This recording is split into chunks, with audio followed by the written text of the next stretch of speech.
every one of you for being here with us today. I'm Randy. I will be your moderator, MC for day one of CSP-ICE 2020, or better known as the third Information and Computing Education Conference. This is actually a virtual conference. Let us start this conference with the opening prayer and the singing of the national anthem. This will be followed by the welcome and overview of the conference by Doc Jimmy Caro.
أعوذ بالله من الشيطان الرجيم بسم الله الرحمن الرحيم فقال ربكم ادعوني أستجب لكم آمين يا رب العالمين الحمد لله رب العالمين الرحمن الرحيم مالك يوم الدين إياك نعبد وإياك نستعين اهدنا الصراط المستقيم صراط الذين أنعمت عليهم غير المغضوب عليهم ولا الضالين آمين اللهم اجمع شامل المسلمين والكريستيان والأمة في مدينة دباو وسلم دائما مجتمعنا هذا بالسلم والأمن والتقدم في بلدنا هذا آمين يا رب العالمين ربنا لا تزغ قلوبنا بعد إذ هديتنا وهب لنا من لدنك رحمة إنك أنت الوهاب ربنا إنك أنت الوهاب ربنا آتنا في الدنيا حسنة وفي الآخرة حسنة وقنا عذاب النار وصلى الله على خير خلقه سيدنا محمد وعلى آله وصحبه وسلم سبحان ربك رب العزة ما يصفون وسلام على المرسلين والحمد لله رب العالمين آمين يا رب العالمين.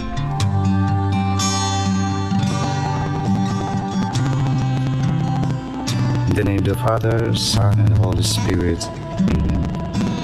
Our most gracious Heavenly Father, we come to you today to praise and worship you and give you thanks for all the things you continue to provide for ourselves and our families. Father, we humbly ask for forgiveness for all the times we have offended you. When we forget to acknowledge your presence in the image of our brothers and sisters, and for moments we fail to be good stewards of the blessings you have given us. Continue to guide and protect each one of us, Lord, that we may always walk in the light of your everlasting love and mercy. Grant us, Father, with your comfort in times of distress and with your strength in times of weakness. Bestow upon us your unending grace and healing, that we may in turn become instruments of gentleness and compassion to others. We ask all this in the name of your Son, our Lord Jesus Christ, with the prayer and the intercession of our Blessed Mother. Amen.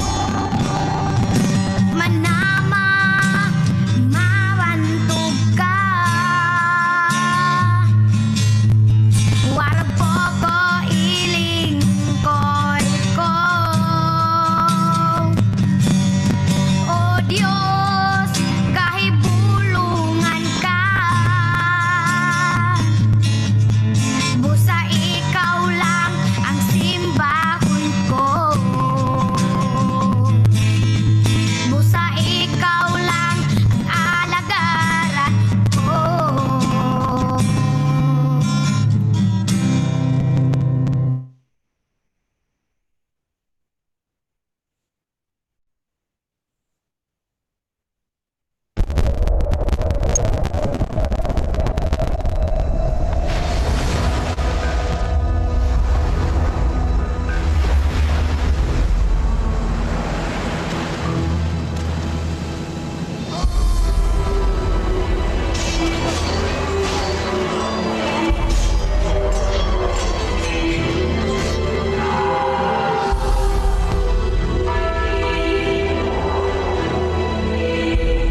May I now call on Doc Jimmy Caro for the welcome remarks and overview of the conference.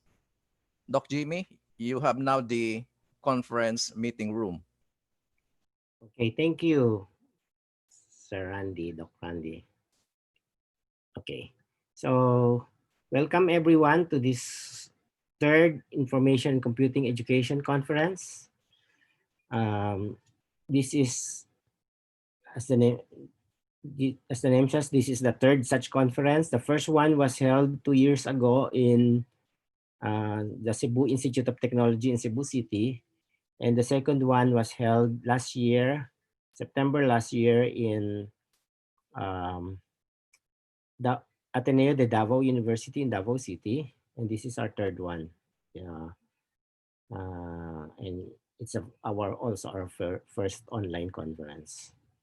So this is organized by the Computing Society of the Philippines Special Interest Group in Information and Computing Education, or CSP-SPICE, in cooperation with the University of the Philippines Diliman Department of Computer Science.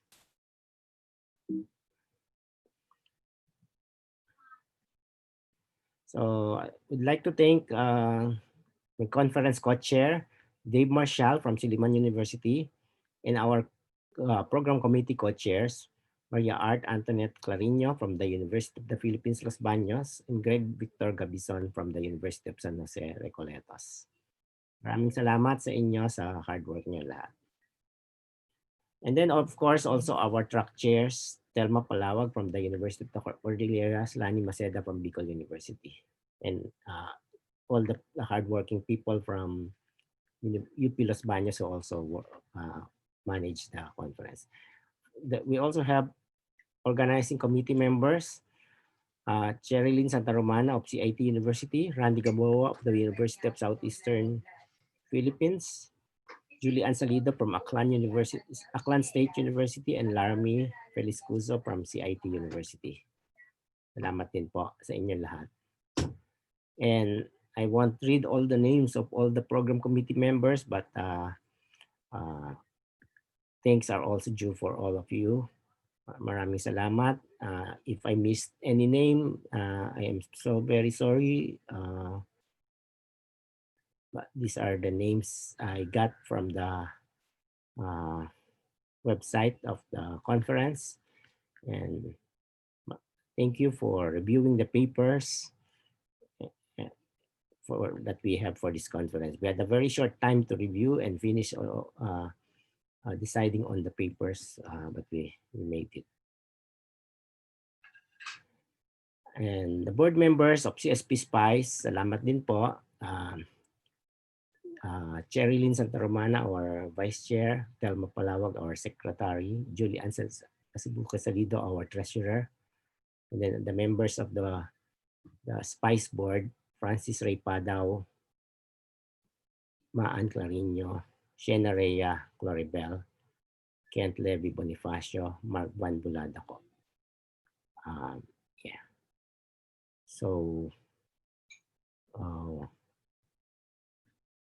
and then our senior advisors in SPICE, Randy Gamboa, Greg Victor Gabison, and Dave Marshall.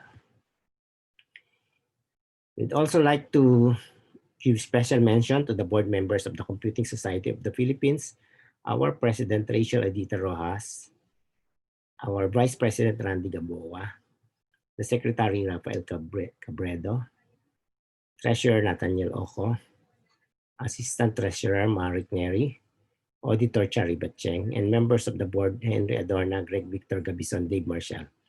I didn't put here the ex-officio members of the board, Robert Rojas, Lani Maceda, and myself, as chairs of special interest groups. Okay. Yeah, so this is a challenging time for all of us, but actually a long-awaited change in education is happening. Education has been so static for a very long time.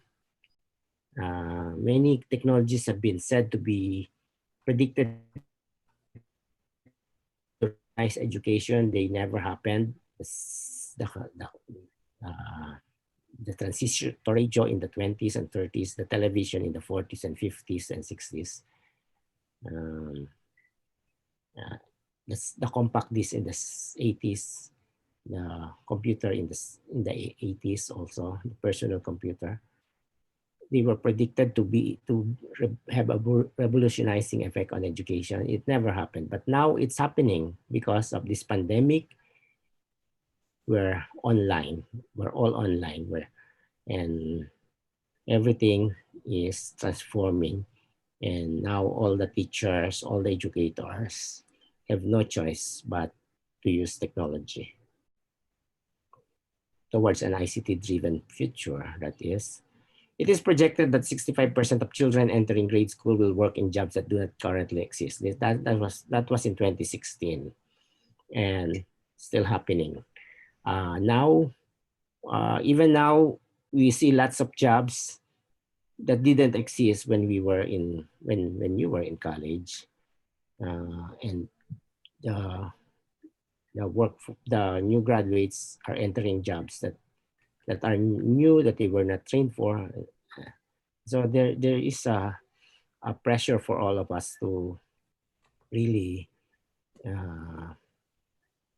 prepare our young people for a future that do not yet exist.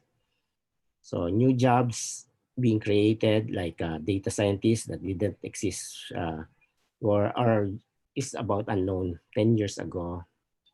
Not and jobs like online community facilitator, or full-time blogger, or full-time YouTuber.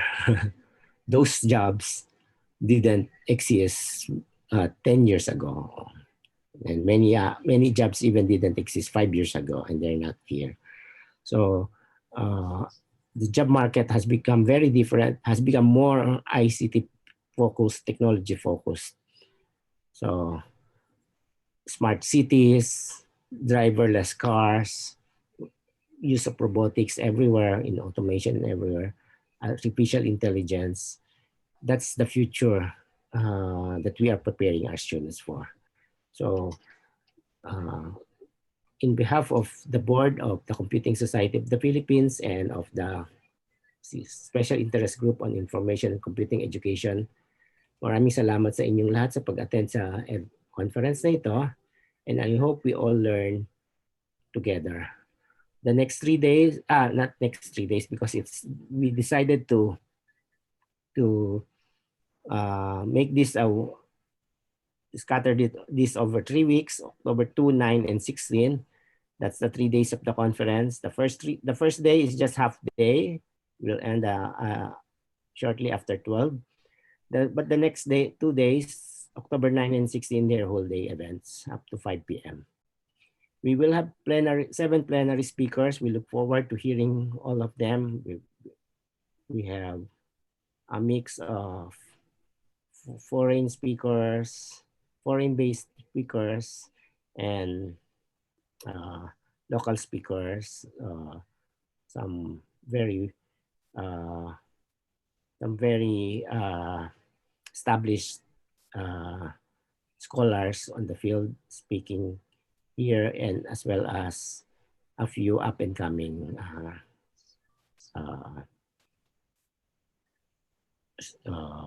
experts on the field. 14 paper presentations will be given on the days 2 and 3, and we also have 17 poster or flash presentations on the third day. We expect as many as 200 or more attendees in this 3-day event. So maraming salamat, and I hope we all enjoy the conference. Salamat, Doc Jimmy. Thank you. And again, just for the information of everyone, today, October 9, 2020, we will have plenary presentation from our distinguished invited speakers. next week or next Friday on October 9, 2020, we will start with plenary talks from our distinguished plenary speakers in the morning. And then this will be followed in the afternoon of our first batch of oral presentation for ICE 2020 accepted papers. And then on October 16, 2020, Friday, we will start with plenary talks, again from our invited speakers in the morning. This will be followed in the afternoon of our second batch of oral presentation for ICE 2020 accepted papers. And then this will be followed by the flash talk presentation of ICE 2020 accepted posters. Before anything else, let me introduce first CSP and CSP-SPICE. The Computing Society of the Philippines, or better known as CSP, is a national society of computing science researchers, educators, industry practitioners, government policymakers, and students. The Computing Society of the Philippines, or CSP, is an organization promoting research and development in computing science, computer science, computer engineering, computational science, information and communication technology education, and related disciplines by promoting the exchange of knowledge in this field, especially at the tertiary and graduate levels. And sometime March of 2018, during the Philippine Computing Science Congress organized by CSP in Cagayan de Oro City, the Special Interest Group in Information and Computing Education, or better known as CSP-SPICE, of CSP was born. So relatively, this is the newest baby, or the Special Interest Group of CSP. Now, SPICE aims to stimulate, spearhead, and organize efforts on the following: curriculum development, sharing of best practices, especially on instruction, research collaboration, accreditation, faculty development. So we will make sure that CSP-SPICE addresses the concerns and needs of both academic administrators and faculty. In short, it's all about human resource capacity building. Okay? So now, as I am about to introduce our resource speaker, just a gentle reminder in attending online conferences like this for a more meaningful and productive conference. Now, let me start with some provisions on RA 10173. Our DPO of CSP is also present in the meeting room. So just for compliance purposes, let me just read some of the basic principles of RA 10173. And I'm asking later to let you show your thumbs up if you approve with this statement. So let me read. Please be informed that as participant of this conference, you agree and consent the Computing Society of the Philippines Special Interest Group in computing education to record, collect, use, and disclose information such as full names, addresses, contact details, name of institution, including pictures, which shall be used by CSP-SPICE for reporting and documentation purposes only. Okay, so I hope everyone agrees with these basic principles of RA 10173 when you do the when attending this conference. Now, let me show you another slide, some netiquettes that we would like you to practice. If you look at this one, mute mic. So we would like to ask everybody to mute yourself by tapping the microphone icon. Although we can also set all the participants muted at the beginning and control it while the meeting is ongoing. We would appreciate it very much if you can put your complete name, because this one now will be the basis for the issuance of e-certificates. The next one is turn video on off. If you have a fast internet connection, please turn your video on. However, if connection is a challenge, you may turn off your video. The next one, we would want you to use the chat box and the raise hand button if you wanted to say something. So the raise hand option, and wait for me to acknowledge you so I can unmute you. You can also type in the chat box, but make sure it's clear and there are no typo errors in the message, because everyone can see it and it will no longer be deleted. The next icon is audible. So when speaking, do it slowly, clear, volume, and close to your microphone. And then, of course, I'd like to seek your cooperation in completing this webinar. So attendance really to us matters. So let me now formally introduce our resource speaker. Dr. Vladimir Mariano started programming at the age of 14 and got hooked to computers. He finished BS Statistics magna cum laude at the UP Los Baños in 1993 and a PhD in Computer Science and Engineering at the Pennsylvania State University in 2003. His areas of research and industry projects are computer vision, digital image processing, and machine learning. After 14 years in the academy and doing industry projects, he is back to being a kid. He now teaches coding, robotics, and AI principles to kids 6 to 16 years old. So ladies and gentlemen, help me welcome Dr. Vladimir Mariano. Doc Vlad, you have now the conference meeting room. Hello. Thank you, Randy. Thank you for the introduction. So, title of my talk is Computing for Kids. Okay. Thank you for inviting me, and welcome to all participants of CSP-SPICE. Okay. So this is me. 14 years old, I started coding in 1988. So you can do the math to guess how old I am. And back then, there was no internet. There was nothing. There was no hard disk, no mouse, not much graphics. And the only thing you can do is code. But what fascinated me was that was this thing called coding, that you can create instructions that a computer can do, and it can do it really, really fast.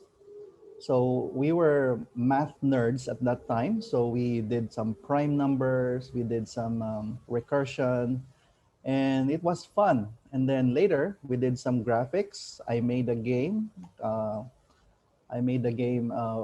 Which my cousin played for a while. It's a Tetris game. And it was, I remembered everything that I learned there. Okay. So back then, I created my own projects. Okay. Because I was hooked to programming, I started looking for projects to do. And even in the wee hours of the morning, was still coding, making music with my computer, doing graphics, and a lot of things. So this was me, age 14. So now, 32 years later, I'm back to being a kid. Okay, I was in the academe for a while. I worked in Pennsylvania. I did my PhD in computer science and founded several tech companies. But now, and then after a while, I was in a university. But now I'm now teaching kids. Teaching kids is being a kid now is different from being a kid back then, because now kids um, are born with computers. They are born with smartphones. They can now play on their phone, and when they enter the mall, the door opens. Okay, the glass door opens. So there's a sensor there, embedded computing. It's all around them. AI is all around them. So it's a lot different now, and with all this social media, so kids are now born into an age of technology. But the great thing is that there's something we can hold on to that doesn't change. Somehow the principles of programming, like loops, iteration, um, modularity, functions, a lot of that has not changed ever since. But it is now being taught in a different way. Okay. So these are the disturbing facts. Technological progress is accelerating. So the progress of technology is not linear anymore. Linear is like this, right? Technological progress is now accelerating, okay? It's now getting harder to predict the future. Before, when you enter BS computer science, you can pretty much predict what your job is going to be after 4 years. You're going to be a web developer, app developer, going to do Java.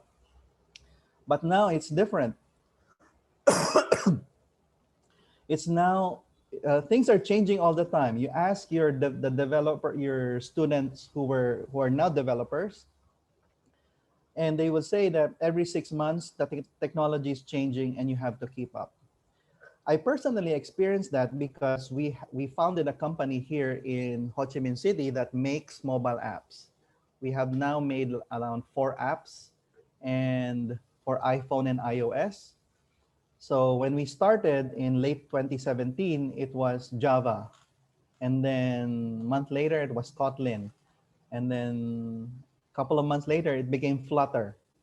So ang bilis magbago. It's mind-boggling. I experienced it firsthand, and I have to take a risk as the CTO of the company that this is the technology we're going to follow, because we know that it's not going to change that much in the next few years. It's going to, and it's now harder to predict what the future is. So I listen to futurists like Dr. Michio Kaku and si Peter Diamandis, just to see what's going to happen in the next 5 or 10 years. Okay. Sabi nga ni, like Dr. Jimmy said, driverless cars will be around the corner soon. Okay. And this pandemic is actually, it's not stagnating technology, but it's actually fueling the acceleration of technology because of the problems generated by this pandemic. Okay. So I'm hoping that the education system in the Philippines and even here in Vietnam will change, will adopt. Yun ang hope ko. Okay. And that's also the reason why I'm teaching kids now, because practically at some point I lost hope in the education system. So with all these exams, quizzes, degrees, grades, it's not going to prepare our kids for the future. Okay. So it's about projects and developing kids into becoming makers. Okay. I'm going to talk more about that. How do you prepare your kids if you cannot predict the future?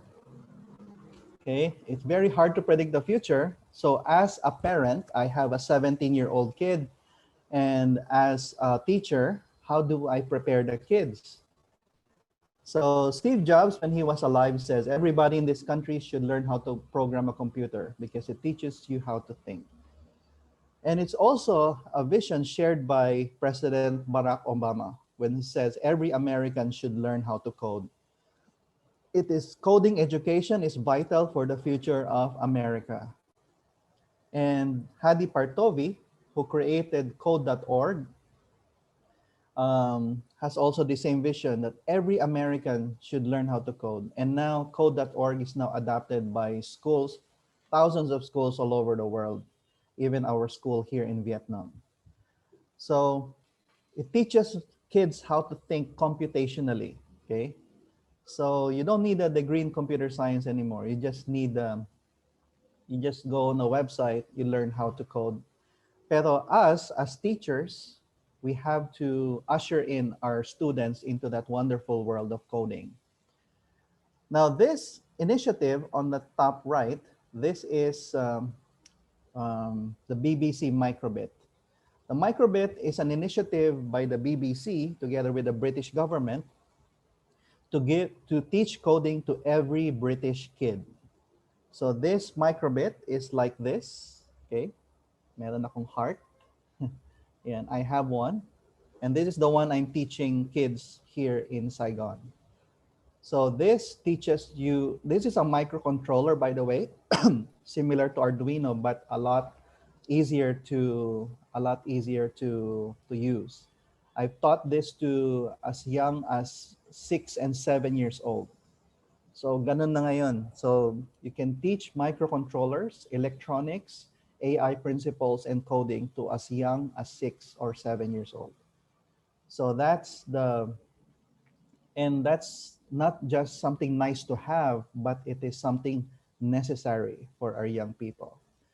Okay, because the future, coding, the world will be run by AI and computers. Okay, so kids have to learn or understand coding principles. So these are the students I taught. Okay, so they are different age groups. Like this guy, I call him Nemo. He is 9 years old during this time.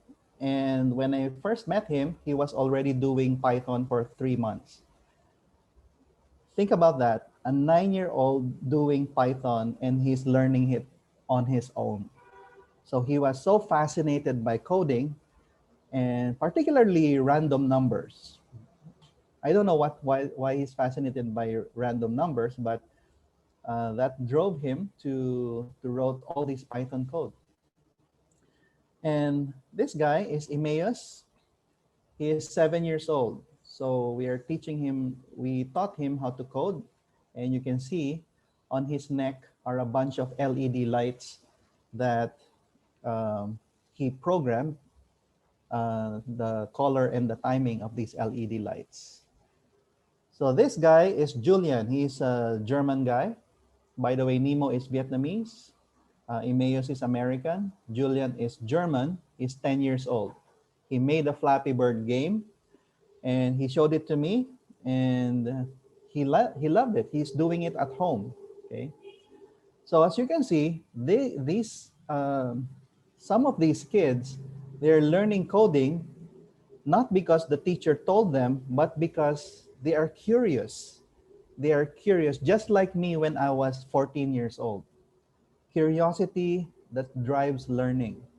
So believe me that when the things that they will learn here, they will not forget for many, many years. Unlike when you go to school, the teacher tells you, do this, do that, or your boss tells you, do this, do that, do this project. Learning is when it's driven by curiosity coming from inside the kid is something else. It is a very strong driver.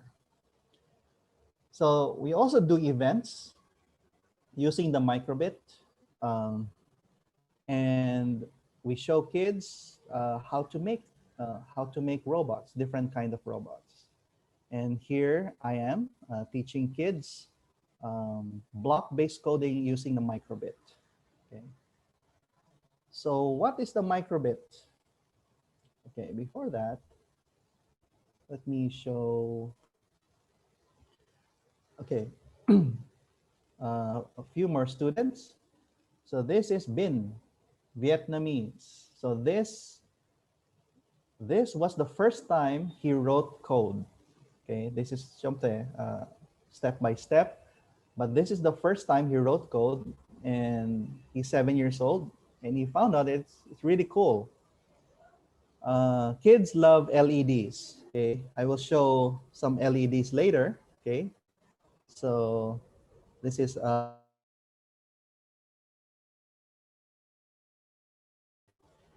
and this is a building. Okay, I showed to a bunch of 10 to 12 year olds. Um, this is a building illuminated by LEDs.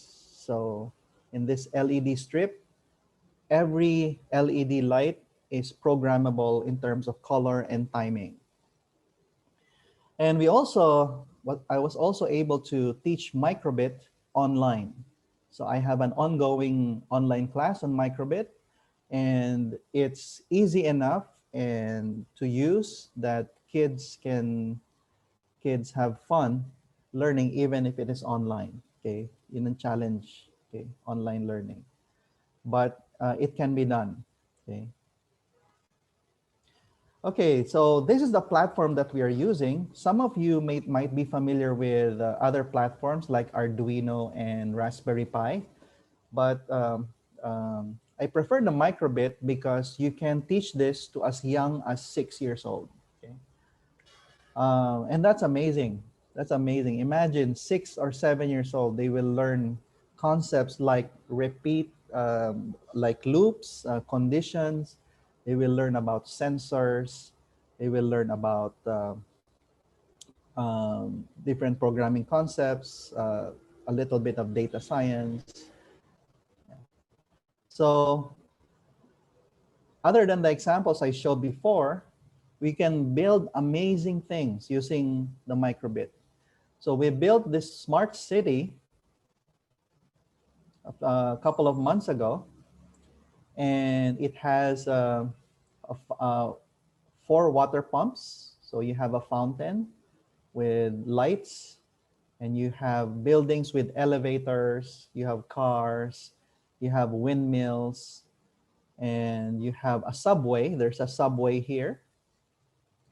And believe me that all of this are running on one microbit, of course, except for the cars, which has their own microbit. But the whole city is running on just one microbit. Okay. So this, you can teach this at the very introductory level to 6 and 7 years old, but you can also do some pretty advanced stuff with this. And then during the event, the kids program the city. They program the different parts of the city to do certain stuff, like turning on the windmills, turning on the lights, the water fountain, the subway. And the great thing about the microbit is that two microbits can talk to each other over the radio. Okay, so there is a dead easy way for two microbits to send messages to each other. So that's how these kids can send a command to the microbit to make it do certain different commands. Okay, so this is a well-designed platform made by the BBC to teach coding, and it's not expensive. This is around $15. Okay, between $15 to $20, depending on where you live. Okay, so let me show you one project that I did.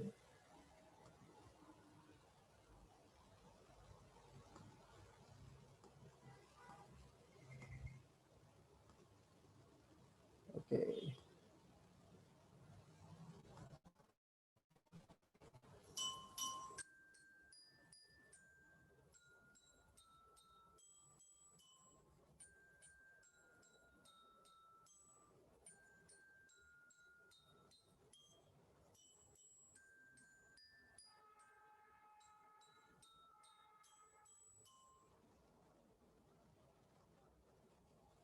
So I hope that you've seen that robot xylophone. Okay, I cannot count how many kids just stood there and just sit still for 2 minutes and watching the xylophone play a bunch of kiddie songs. Okay, so I made that robot xylophone, and I programmed it, and but kids can also program it over the radio, so they can control two motors, one to pan the robot arm, and then the other to control the hammer. Okay. Okay. So let kids become makers. Okay.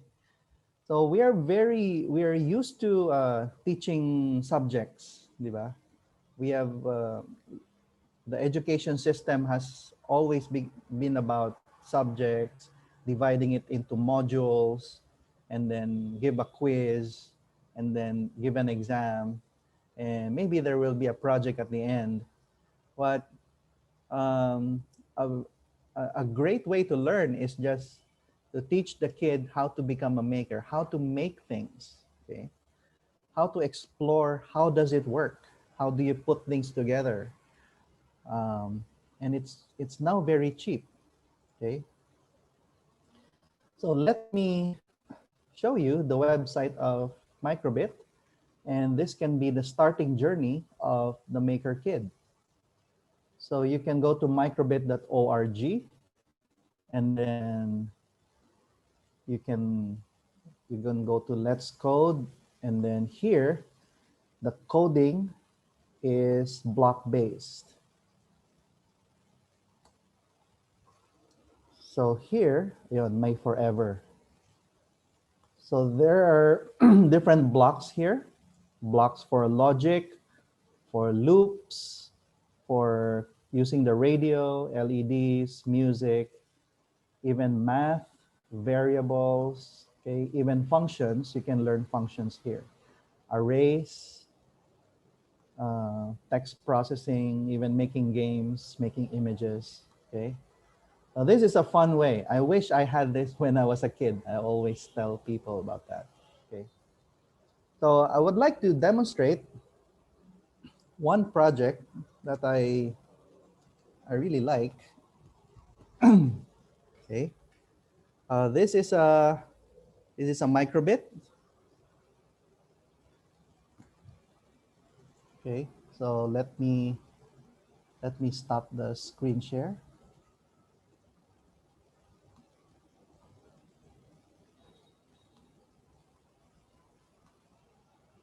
Okay, and then I will show, oh, I will show my sword, okay? So this is my microbit sword. So you have a microbit there with a battery, okay?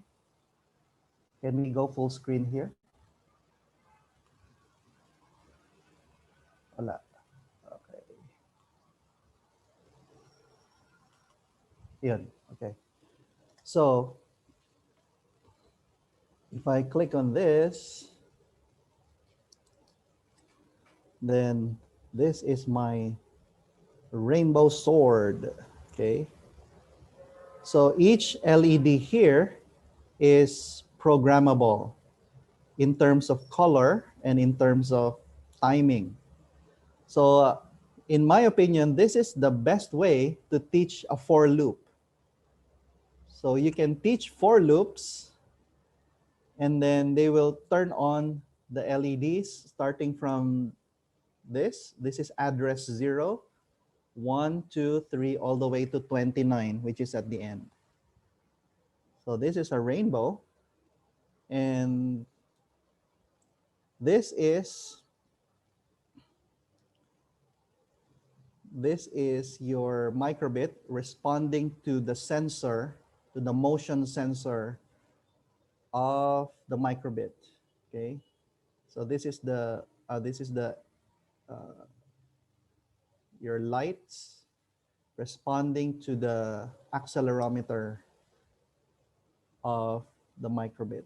Okay, so the sensors inside the microbit can be used to control things like motors, like these LEDs, okay?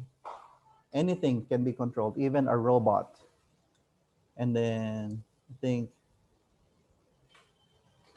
so in the class that I'm teaching,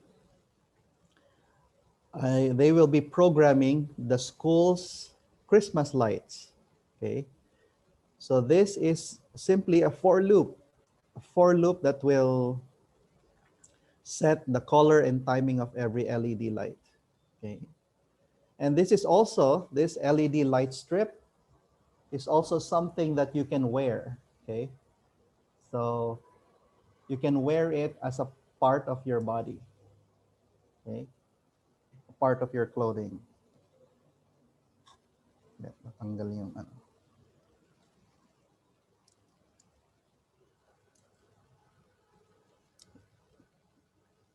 Okay, so so what does the code look like? So let me share my screen again, and I'll show you what the code looks like.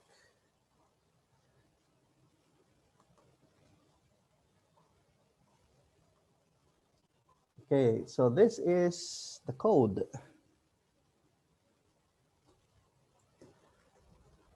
Okay, so what's amazing here is that other than controlling the LEDs, is that you can visualize the values of the sensor.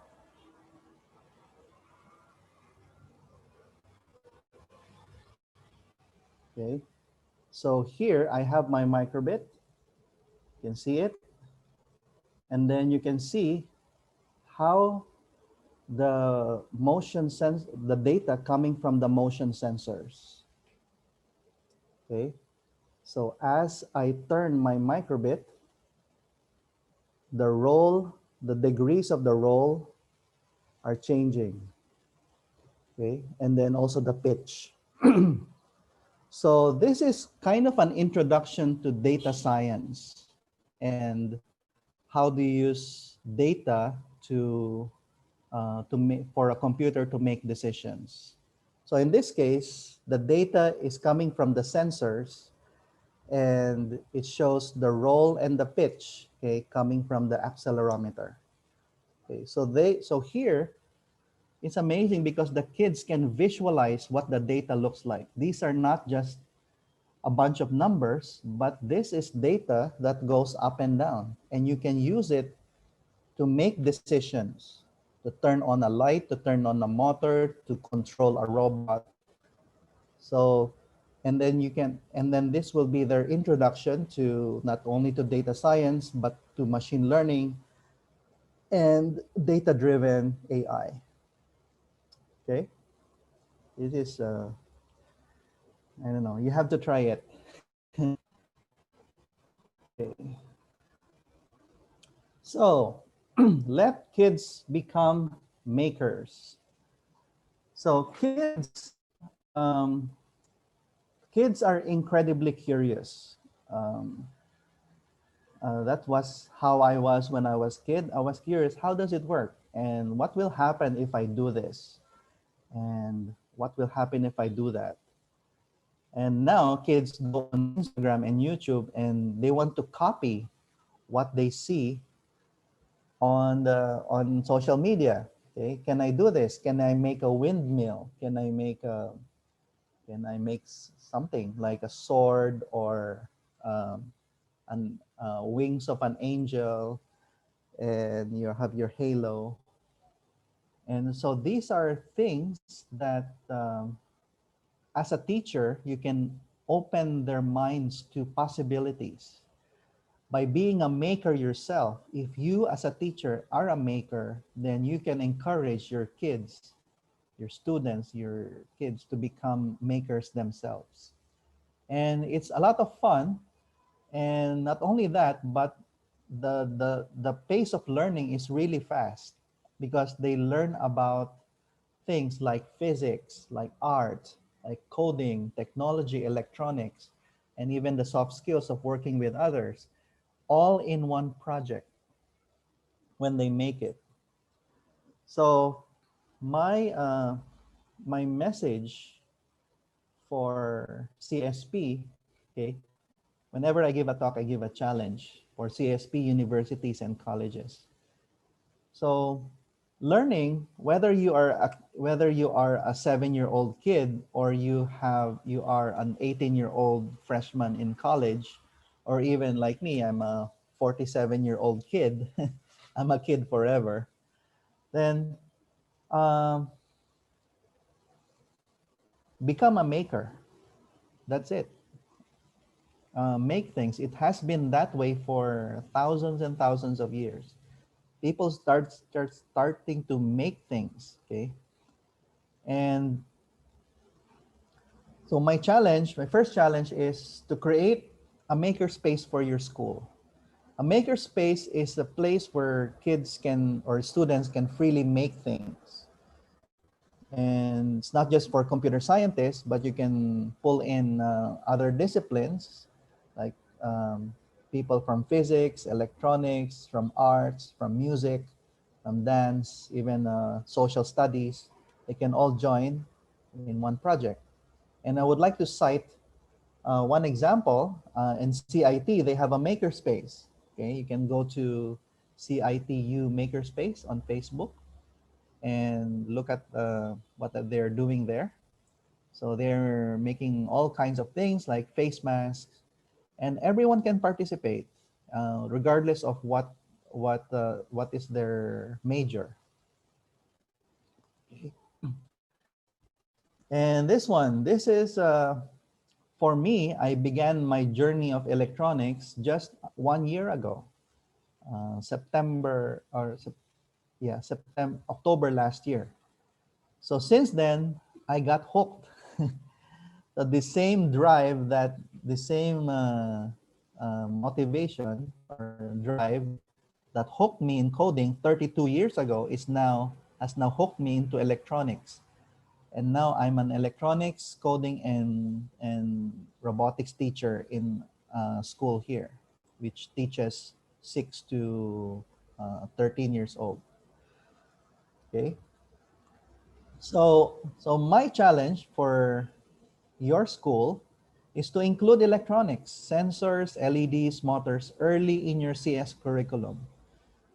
What surprised me is that they're unbelievably cheap and very easy to program. Okay, like that robot xylophone. Um, it cost me around maybe 1,500 pesos, including the xylophone. Okay, well, without the microbit.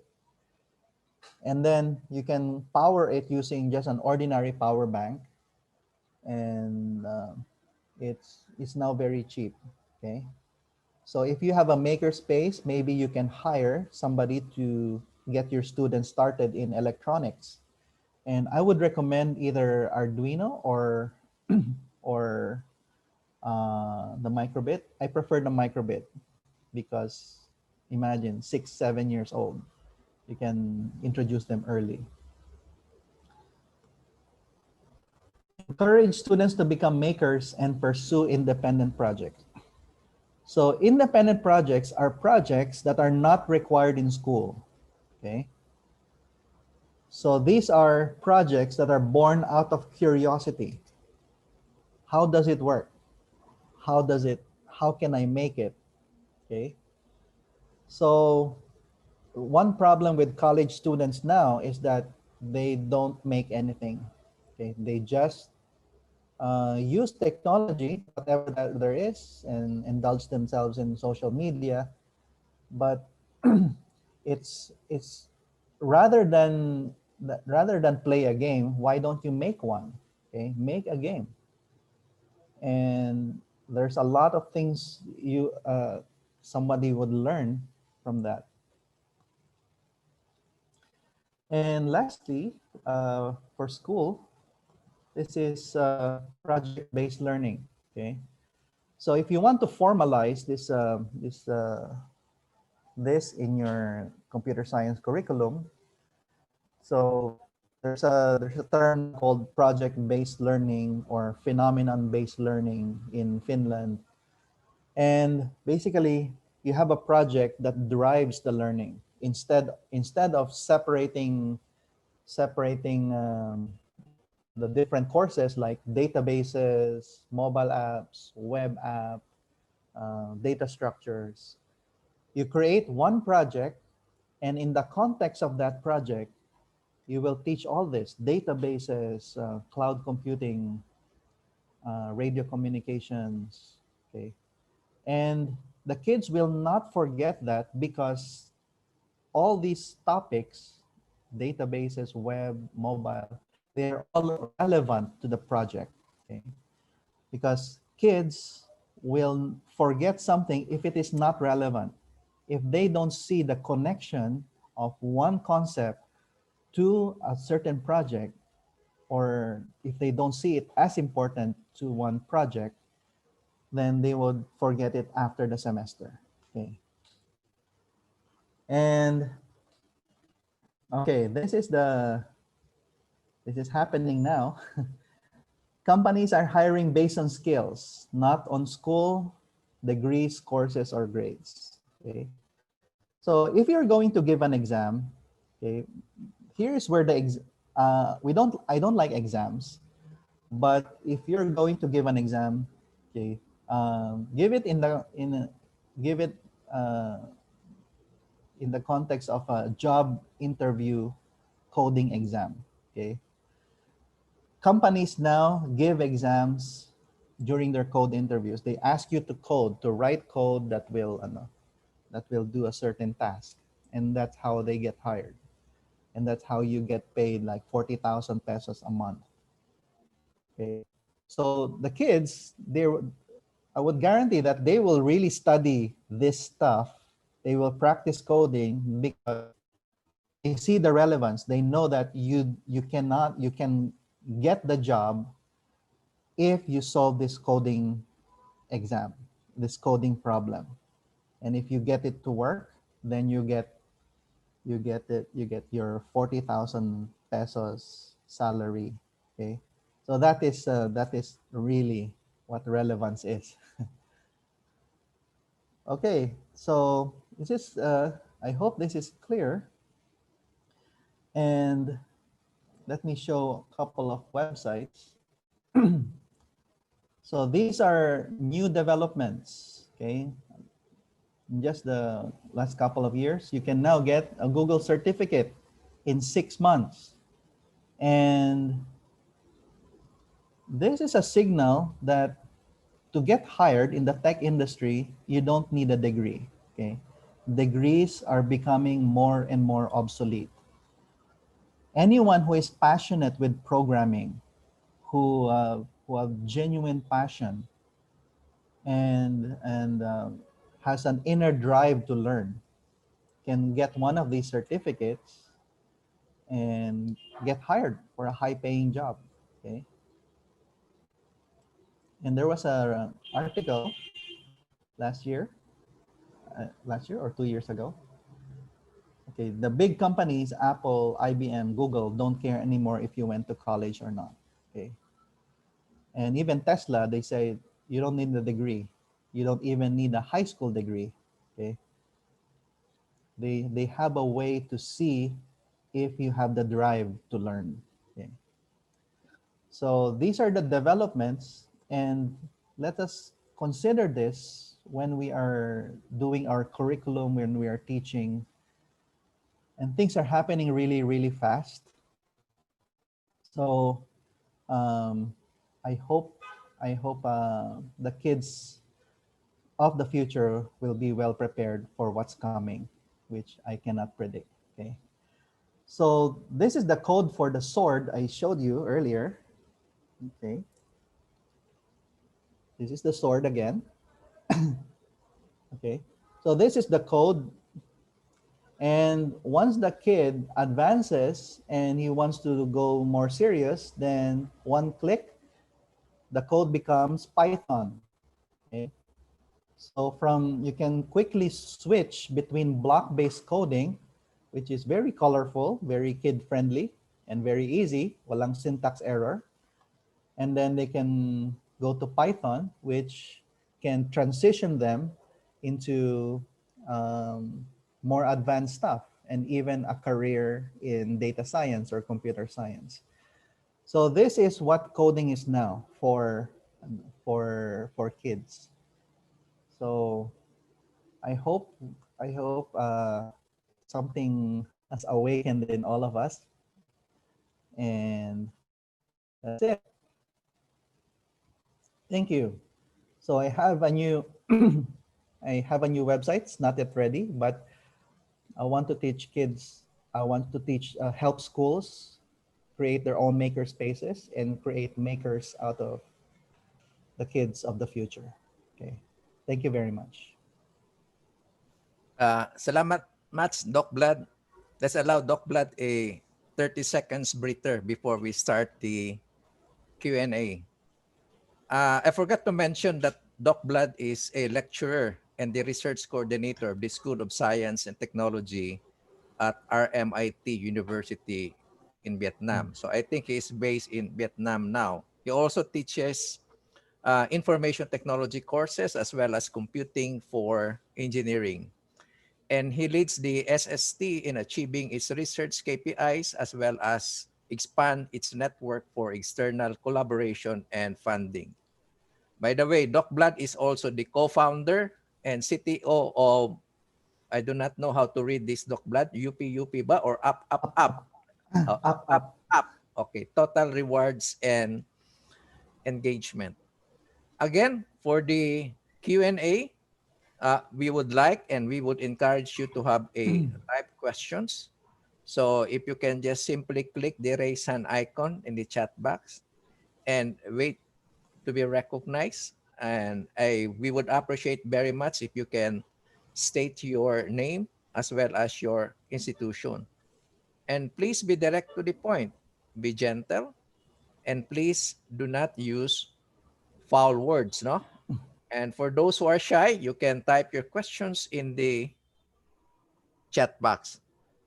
Okay. May I start There are with, questions here.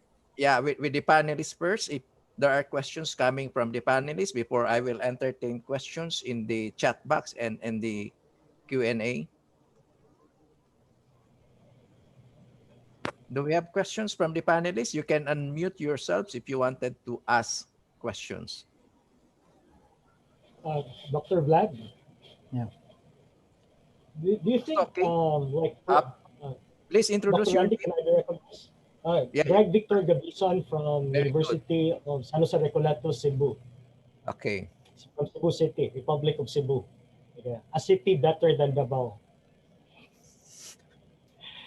Do you think with the likes of Randy, does he still have a chance to take part in those kinds of activities? Like Randy. Yeah, careful with your answer, Doc Blood. I'm only Well, 42 years old. I was actually referring to my age. I am 47 years old and I'm a kid. Okay. Yeah, okay. Still very curious. If you're still very curious, and if you like to tinker, then you're pretty much a kid. Okay. So yeah, Sir Randy is Randy with random numbers. Yeah. I think Randy's mentality is going backwards. So I think he would be very pretty much of a kid by this time. More than that. Thank Greg, you. that's your last comment, Greg. I will mute you now. Yeah, do you have other live questions, or I will start reading the questions from the Q&A? Okay. First question from Christina. I will not mention his or her family name. Hello, sir. Thank you for a very engaging talk. I like the LED sword. I think I can challenge myself to make a lightsaber soon. I just would like to know, how can I teach microbit online? And is it okay if students do not have the actual kit and just the online simulator?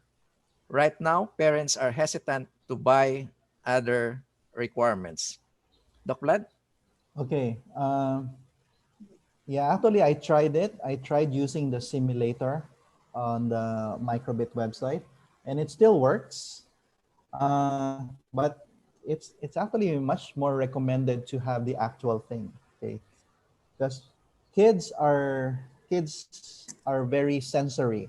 Because I mean, they want to touch things, they want to click the button, they want to hold the microbit, they want to play with the motion sensor, the light sensor, and all the sensors within the microbit.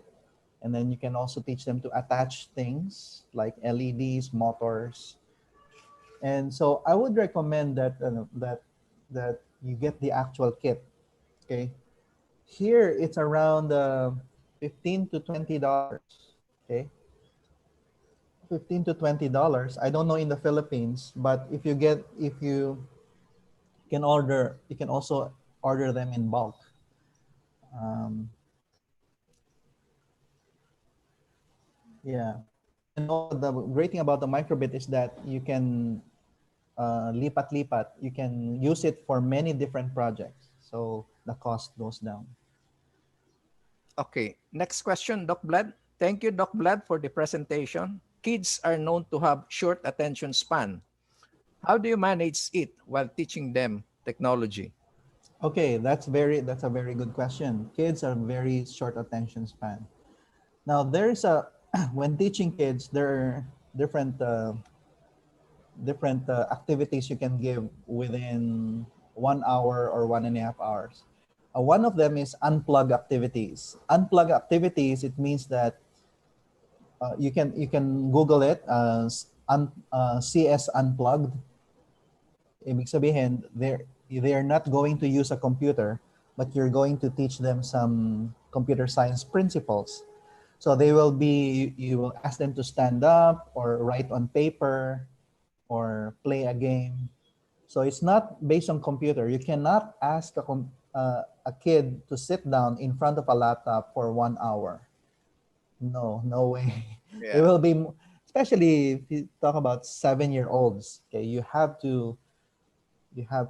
need a whiteboard, you need some pieces of paper, some tape, and then another activity is that show them a robot. Show them a robot that they can control, whether it's a robot xylophone, a robot with wheels, and then there is a sensor. They can play with the sensor. Okay, so kids are they love to play. They want to get to engage their senses, and then siguro maximum siguro 30 minutes in front of a laptop. That's it, or even shorter. Yeah. Thanks, Doc Vlad. Greg, take note of that. Maximum of 30 minutes in front of a laptop, huh? So you better manage your wife also, Greg. Last question, Doc Vlad. Hello, sir. Thank you very much for that very interesting presentation and topic. How does microbit differ from Arduino? What are its strengths, advantages over the Arduino? Okay, Arduino, the it's very hard to teach Arduino to a 7-year-old kid. Okay, Arduino is basically C, but there are some block-based coding there. Pero it's compared to the microbit. You can easily teach it to 6 and 7 years old. And Arduino, the recommended age is 13. Okay, when they can understand how to set up, how to make a loop. And the great thing about the microbit is that it's plug and play. You can remove it from one project and then put it in another project in about 3 seconds. Okay, so it means that one microbit right now can be a sword, and then 5 minutes later it can be part of a xylophone, and then 5 minutes later it can become part of a robot. So this microbit can be easily programmed, and you can drastically reduce cost because you can use one microbit for many, many different projects. Unlike Arduino, it's very hard to do that with Arduino. Okay. Okay, thanks, Doc Bland. So no more question in the chat box, no more question in the Q&A. Do we have a last question from one of the panelists? There's one more question here. Okay, that's the last question. Do you have any suggestion on how to assess students' learning if the class is online? Somehow this is not related to your topic, but anyway, would you Yeah. like to answer this one, Doc Bland? Assessment is, so of course you cannot give a quiz. Okay. What you can do online is, what the difference in online is that you continually ask questions. Okay. They have to focus on in front of the laptop, and the beauty of the microbit is that you can ask them, okay, show me the output of the microbit. So there is a small screen here with 25 LEDs where they can show some animation. They can, and then the things on the screen can respond to sensors. There are two buttons. So they can show the output. Okay, so you have to always engage them continuously. Unlike when it's face to face, then you have a little more leeway. And assessment is, it's very hard to assess. You just have, as a teacher, you just need to achieve your your teaching objectives, and at the end of the class you have to remind them, what did you learn today? What did you learn today? Today we learned LEDs. Because after the class, the mom or the dad will ask the kid, okay, what did you learn today? Okay, so the kid should be able to say what he learned and to show the microbit, this is what I can do with the microbit. Yeah. So that's one form of Okay. assessment to satisfy the parent. Yeah. We have thank you messages coming from Albin and Lani, but there's one last question coming from Lani. Where can we see some tutorials, modules on microbit, sir? Okay, a good starting point would be microbit.org. Microbit.org. So, Microbit.org.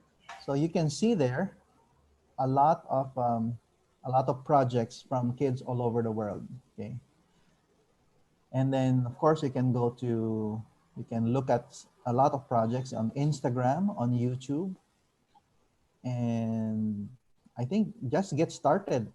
Find your microbit distributor in the Philippines and then just try it out. Okay. Microbit.org. Okay, microbit.org. So from the Q&A coming from Maricel, thanks a lot po. Okay. So no One more last time, question. one last comment.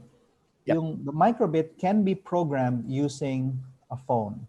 Okay, you don't need a laptop. There's a way to program the microbit using a phone. So you're not constrained whether you have a laptop or not. It can be, you can teach it even if the school has budget constraints on laptops. Okay, I think we have no more questions from the chat box and the Q&A. From the panelists, do you have one last question?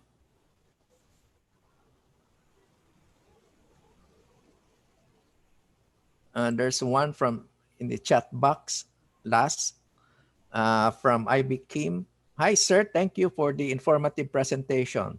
I would just like to ask, when teaching microbit, do you start with teaching them electronic principles?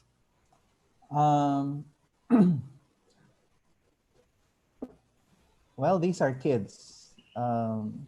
What works for them is that you give them a tutorial, a step-by-step guide on connecting this. And then when it starts to work, pag umilaw na yung LED, then that's when you start to explain. You explain what a signal is, what power is, what the ground is, what an LED is. Okay. So I guess for kids, just make it work first. Let them connect it. Let them write a bit of code for that. And once it's working, then you can start teaching the principles in a very simple way. Okay. What is power? What are signals? Okay. There's again a last question. Sir, last po. Where can we order the kit? Okay. In the Philippines, I don't know. But if you want to order a box of microbits, 300 with 300 microbits inside, if you have a school or you want to start a STEM business, then you can go to Element 14.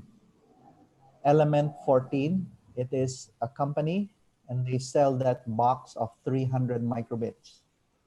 Okay. Oh, okay. Thanks, Doc Blood. I think if you have, we can entertain one more question kung meron pa.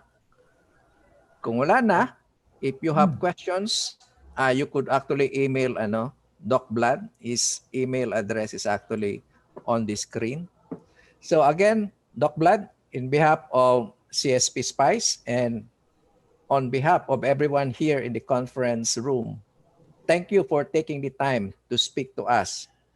Your insights into preparing the next generation for accelerating technological progress and how it is impacting the lives of so many of us. And we will take note of your challenge to CSP. Again, daghang Okay. kayong salamat, Doc Vlad. Salamat. Okay. Thank you. Greg, I'll give you this sword for your Star Wars cosplay. Oh, thank you. Thank you. Is that for real? Yeah, this is sword, like a Yeah, I sword. mean, yeah, because I unfortunately I'm used to getting some kind of a false promise, especially coming from Randy. But from you, this is something different. Thank you. I truly appreciate Okay. that. Okay. I think our next speaker is already on deck. Remind me. Yeah. Can I ask Doc Blood, kindly stop sharing na Doc Blood your screen. Salamat. Salamat Doc Blood. So Salamat. yeah, I think our next speaker is already on deck. Let me formally introduce him. Uh, he is the former dean of the College of Computer Studies of Siliman University, a member of the CHED Technical Committee of IT Programs, and a board member of the Computing Society of the Philippines. He is also the executive director of the Asian University Digital Resource Network, a former president of the Philippine Society of IT Educators, a former board of trustees of the Philippine E-Learning Society, and the founding president of the ICT Association of Dumaguete and Negros Oriental. He is a fellow of the United Board for Christian Higher Education in Asia. And now he is the director of the Siliman Online University e-learning. Our next speaker is Dr. Dave E. Marshall, who will talk on research opportunities of technology, enhanced flexible learning. By Dave, the conference meeting room is all yours. Thank you, Rex, Randy, and hi, Vlad, and hi to Greg and to all the panelists in this conference. Good morning to everyone, to all our attendees in Zoom. We have exactly 100 participants and more than, or at least also our YouTube viewers. We shared actually the link also in on Facebook for others who missed to participate in Zoom. So the topic that I will be sharing today is about research opportunities of technology enhanced flexible learning For some of you who attended the webinar series of the Computing Society of the Philippines, I shared about the understanding level of a flexible learning. And I think in the Philippine Society of IT Educators also, I shared about a topic on flexible learning in general. So this morning, after more than a month of experience in a full online distance learning, which is a technology enhanced flexible learning, there is so vast research opportunities in the academe, especially in the computing education, where there is a need for us to perhaps prioritize this research area because there is so much need to all of us, computing experts and researchers, to elevate and promote the new normal of teaching and learning. Let me share with you my slide.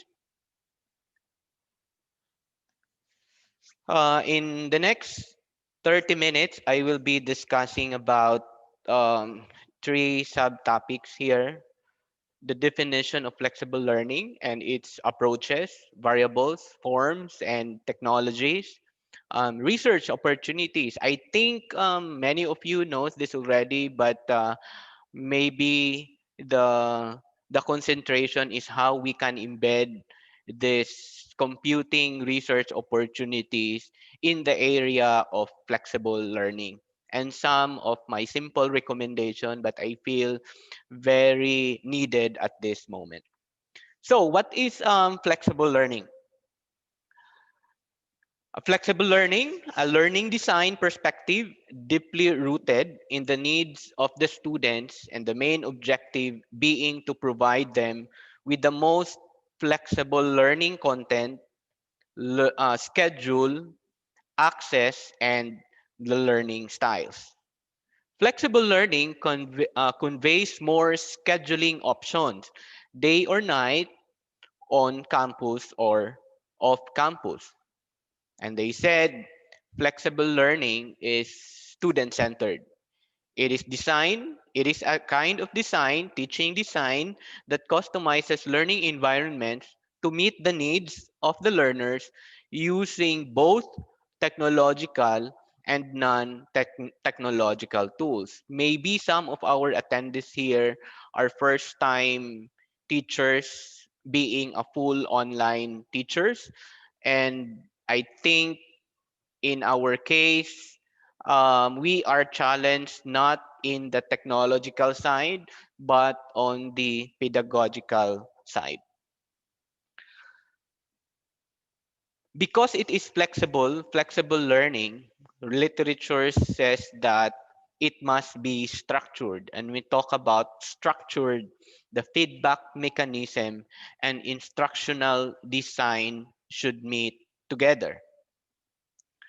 And there are varied a variety of interacting variables to make or to achieve flexible learning. Among these includes subject matter, the level of study, location of teachers and learners, readiness, access to technologies, necessary infrastructure.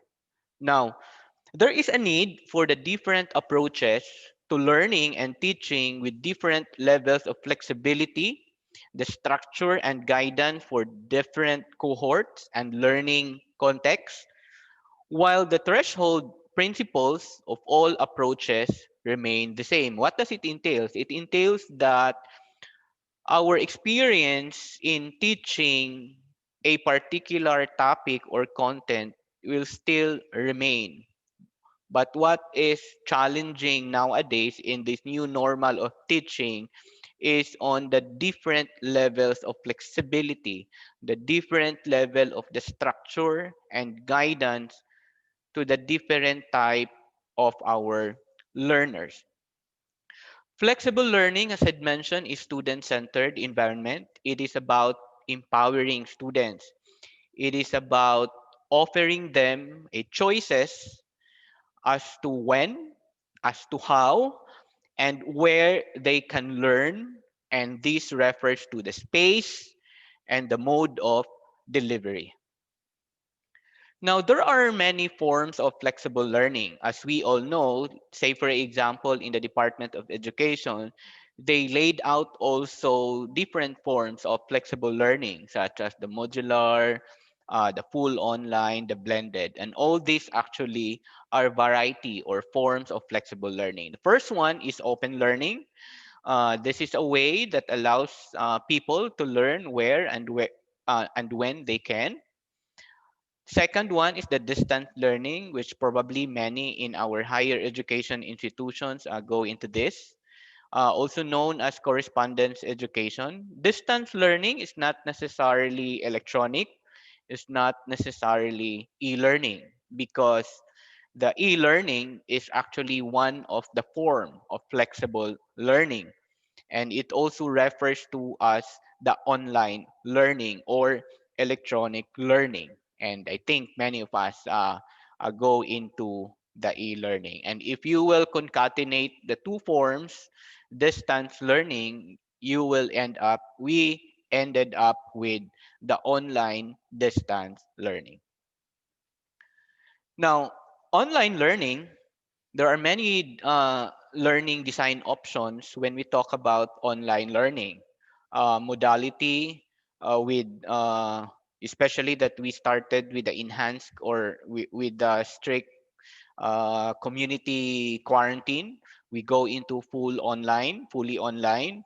Some uh, currently in the blended mode, especially perhaps in the general quarantine area.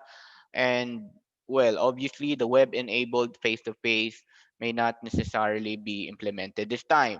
And in terms of synchrony of the communication, it's either asynchronous, synchronous, and I attended also a training yesterday. I just learned the term bichronous that refers to the kind of teaching where it combines, no? Not necessarily one at a time, which is the blend of both, but the bichronous is the mix. The sync is within async, or the async is within sync, and that refers to bichronous. Pacing, self-paced, like Coursera, no courses offered in Coursera, class-paced, which normally we do in an academic institution, and class-paced with some self-paced. In terms of pedagogy, expository, practice, exploratory, and collaborative. In terms of the role of online assessments, determine if student is ready for new content, input to grade, identify students at risk of failure, and tell system how to support the student. Our role as an instructor, there have been so many issues that students are just given like read and submit type of exercises. It's actually part, no, it's one of the design option.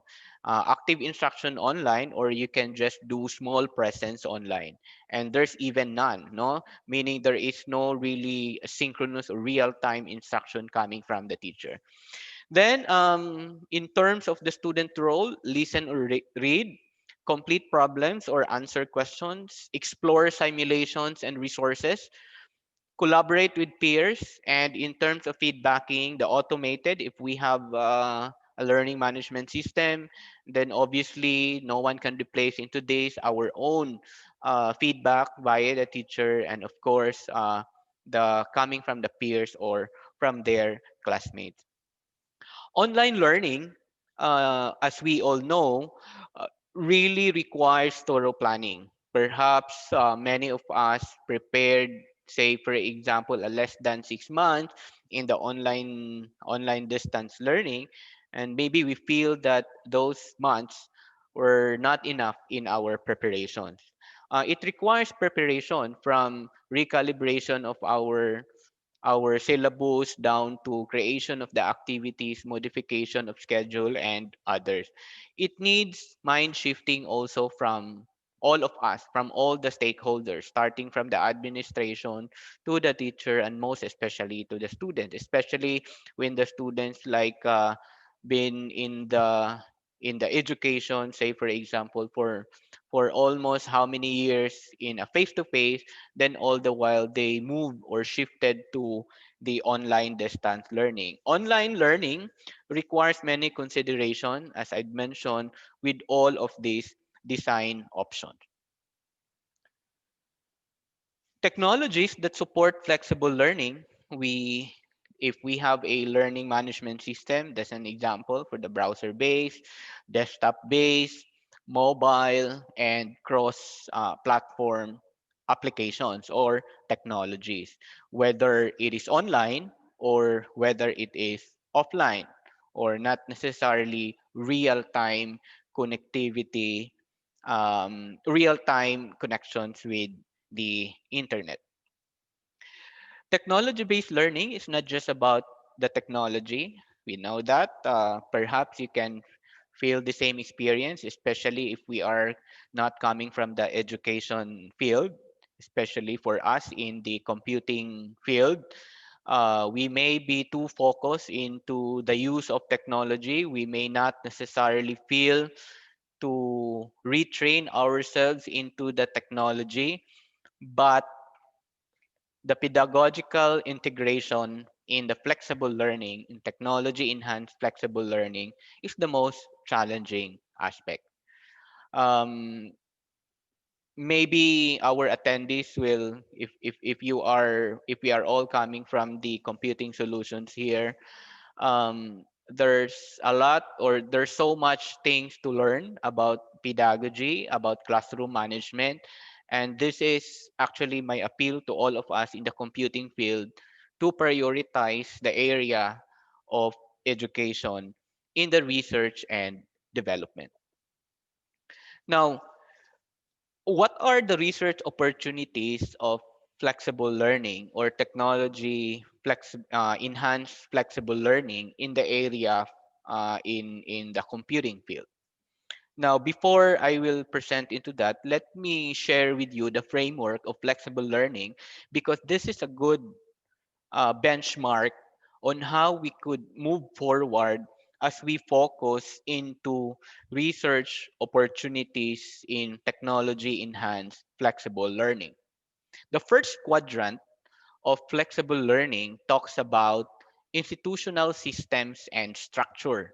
These are recruitment and retention, administrative procedures, credit systems, and intensity of the study, which is more of the strategy, pedagogy, and the instructional component of the institutions. That's the first quadrant that we can consider also in doing some research and development. On the next is on the technology enhanced learning, and that specifically involve digital literacies, mobile learning, learning spaces, and the most popular, I think, in this time is the learning analytics. The third in the quadrant of the framework of flexible learning is on the employment pattern. This may not be not so prioritized as of the moment, because our priority is more into the other three. But employment, this refers to employability of our graduates, if because we do not know when this pandemic will end, or they said the new normal in the teaching really is, the least is the blended learning, work-related learning, flexible working, and even we can incorporate the action on the globalization, or uh, in our location is on the ASEANization. And the last one is on the pedagogical approaches where we could come in. And this refers to personal learning, inclusive and lifelong learning, independent and collaborative learning, and the student transitions. And that is actually the framework of flexible learning offers a structured approach to how increasing degrees of flexibility can be implemented. and by the institutions, of course, at the different levels. We can say that our implementation or interpretation of flexible learning is not necessarily the same with the other institution because there are different levels as to matters referring to institutions, the faculty, the department, and even the program. Flexible learning highlights basic premises underpinning flexible learning and the elements that contribute to it, options available for institutions and students. Now, flexible learning is intended to support administrators, to support policymakers and planners and their thinking and discussion. And we should include that this framework will support researchers um, in the area of the research and development. Further, flexible learning, this framework provides an overview of the significant elements of flexible learning and can be adapted and used as appropriate and individual situations. With this, from this framework, this is going to be a good guide for us to open our minds that there is so much opportunities, research and development opportunities in the area of flexible learning. We can look at hardware and telecommunication. Say, for example, how we can optimize learning. We know for the fact that we are in a country where internet connectivity is always a challenge. Maybe we could think of a offline way of delivering content.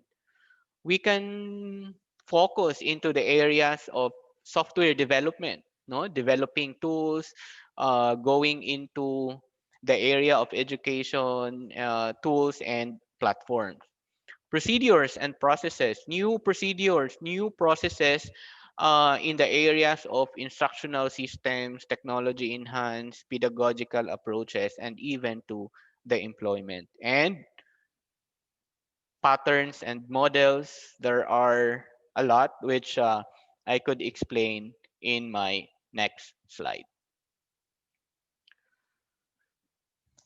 So technology enhanced learning from all of these procedures and processes, hardware, patterns, models, tools, and platforms, which in the area, in the framework of educational systems, we can focus on. We can look at teacher professional development. What is the best way to learn?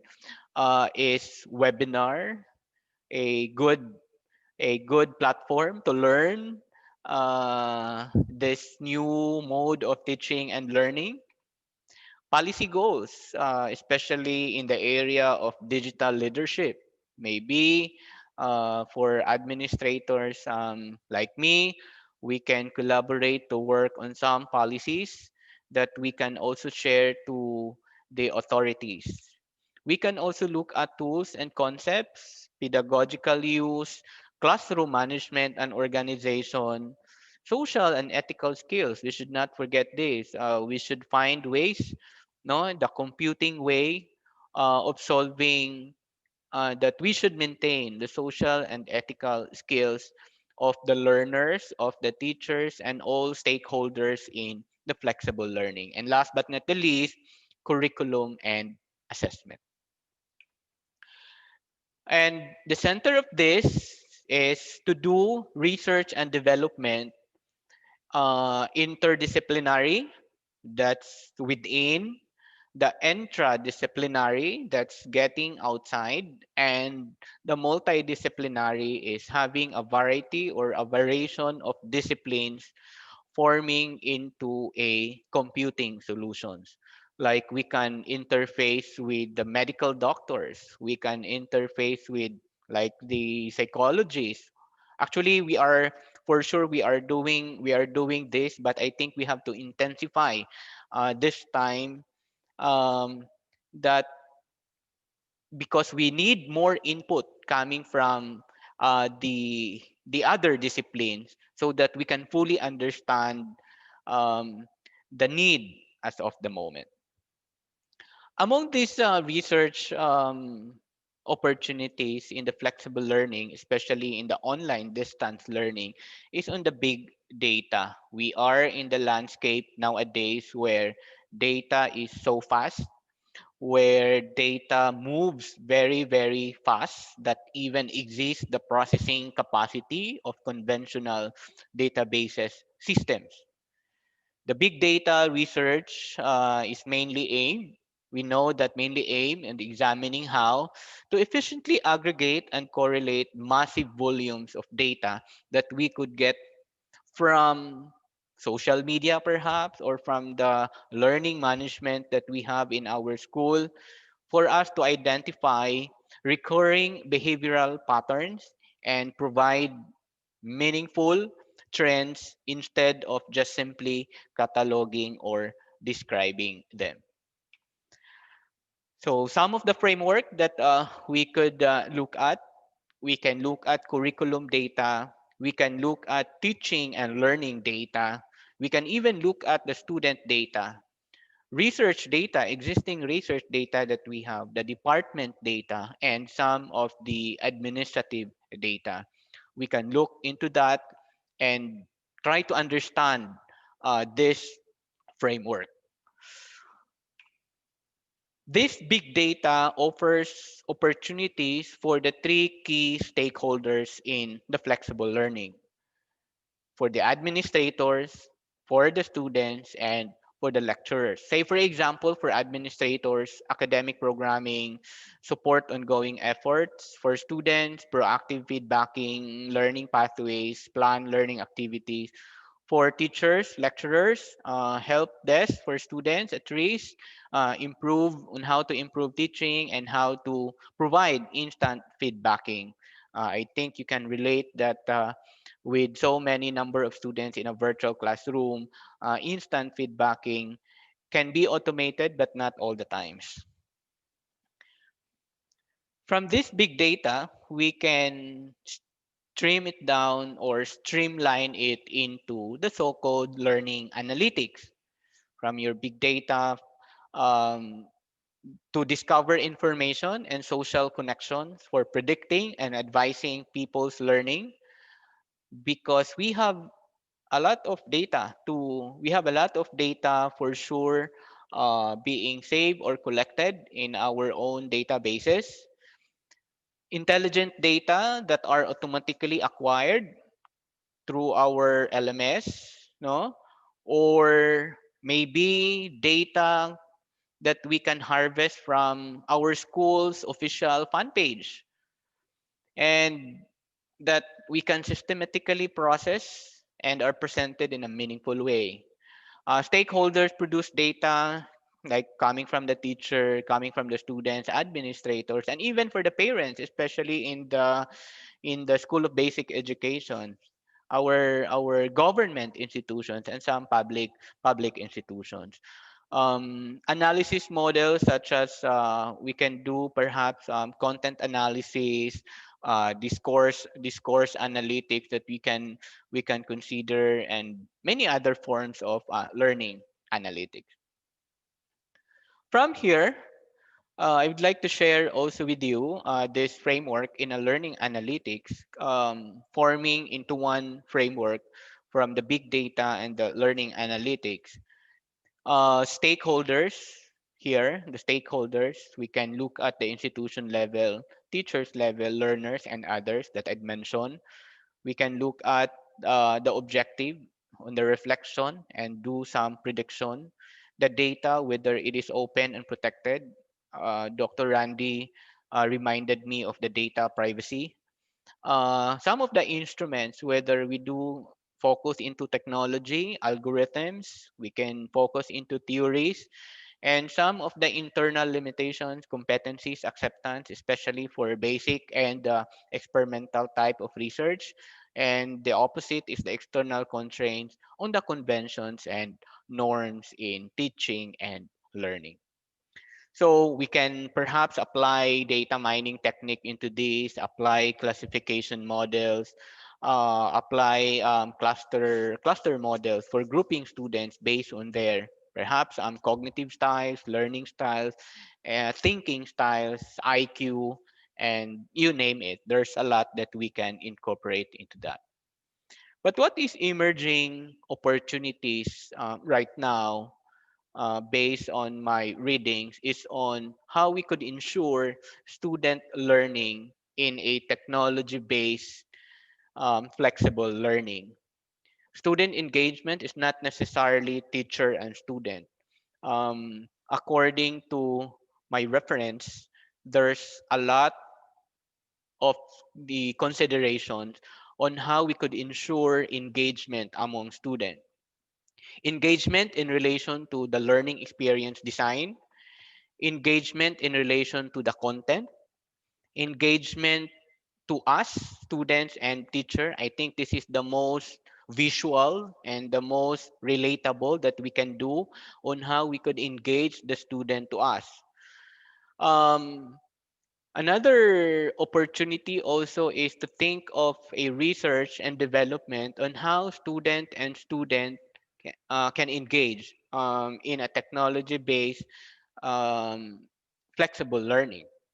We can also look at student engagement in relation to the learning environment, in relation to our LMS, in relation to the kind of learning management systems that we offer in our school. Learning engagement with the assessment activities that we gave to them. Learning engagement with feedback and learning engagement with the institutions. A lot of institutional services are also challenged, like student services, medical services, library services. We can incorporate, we can also look at and do some research into this area. A useful approach to embedding flexibility is to consider it in relation as to how, as to what extent it is being integrated in leveraging key dimensions of learning and teaching. And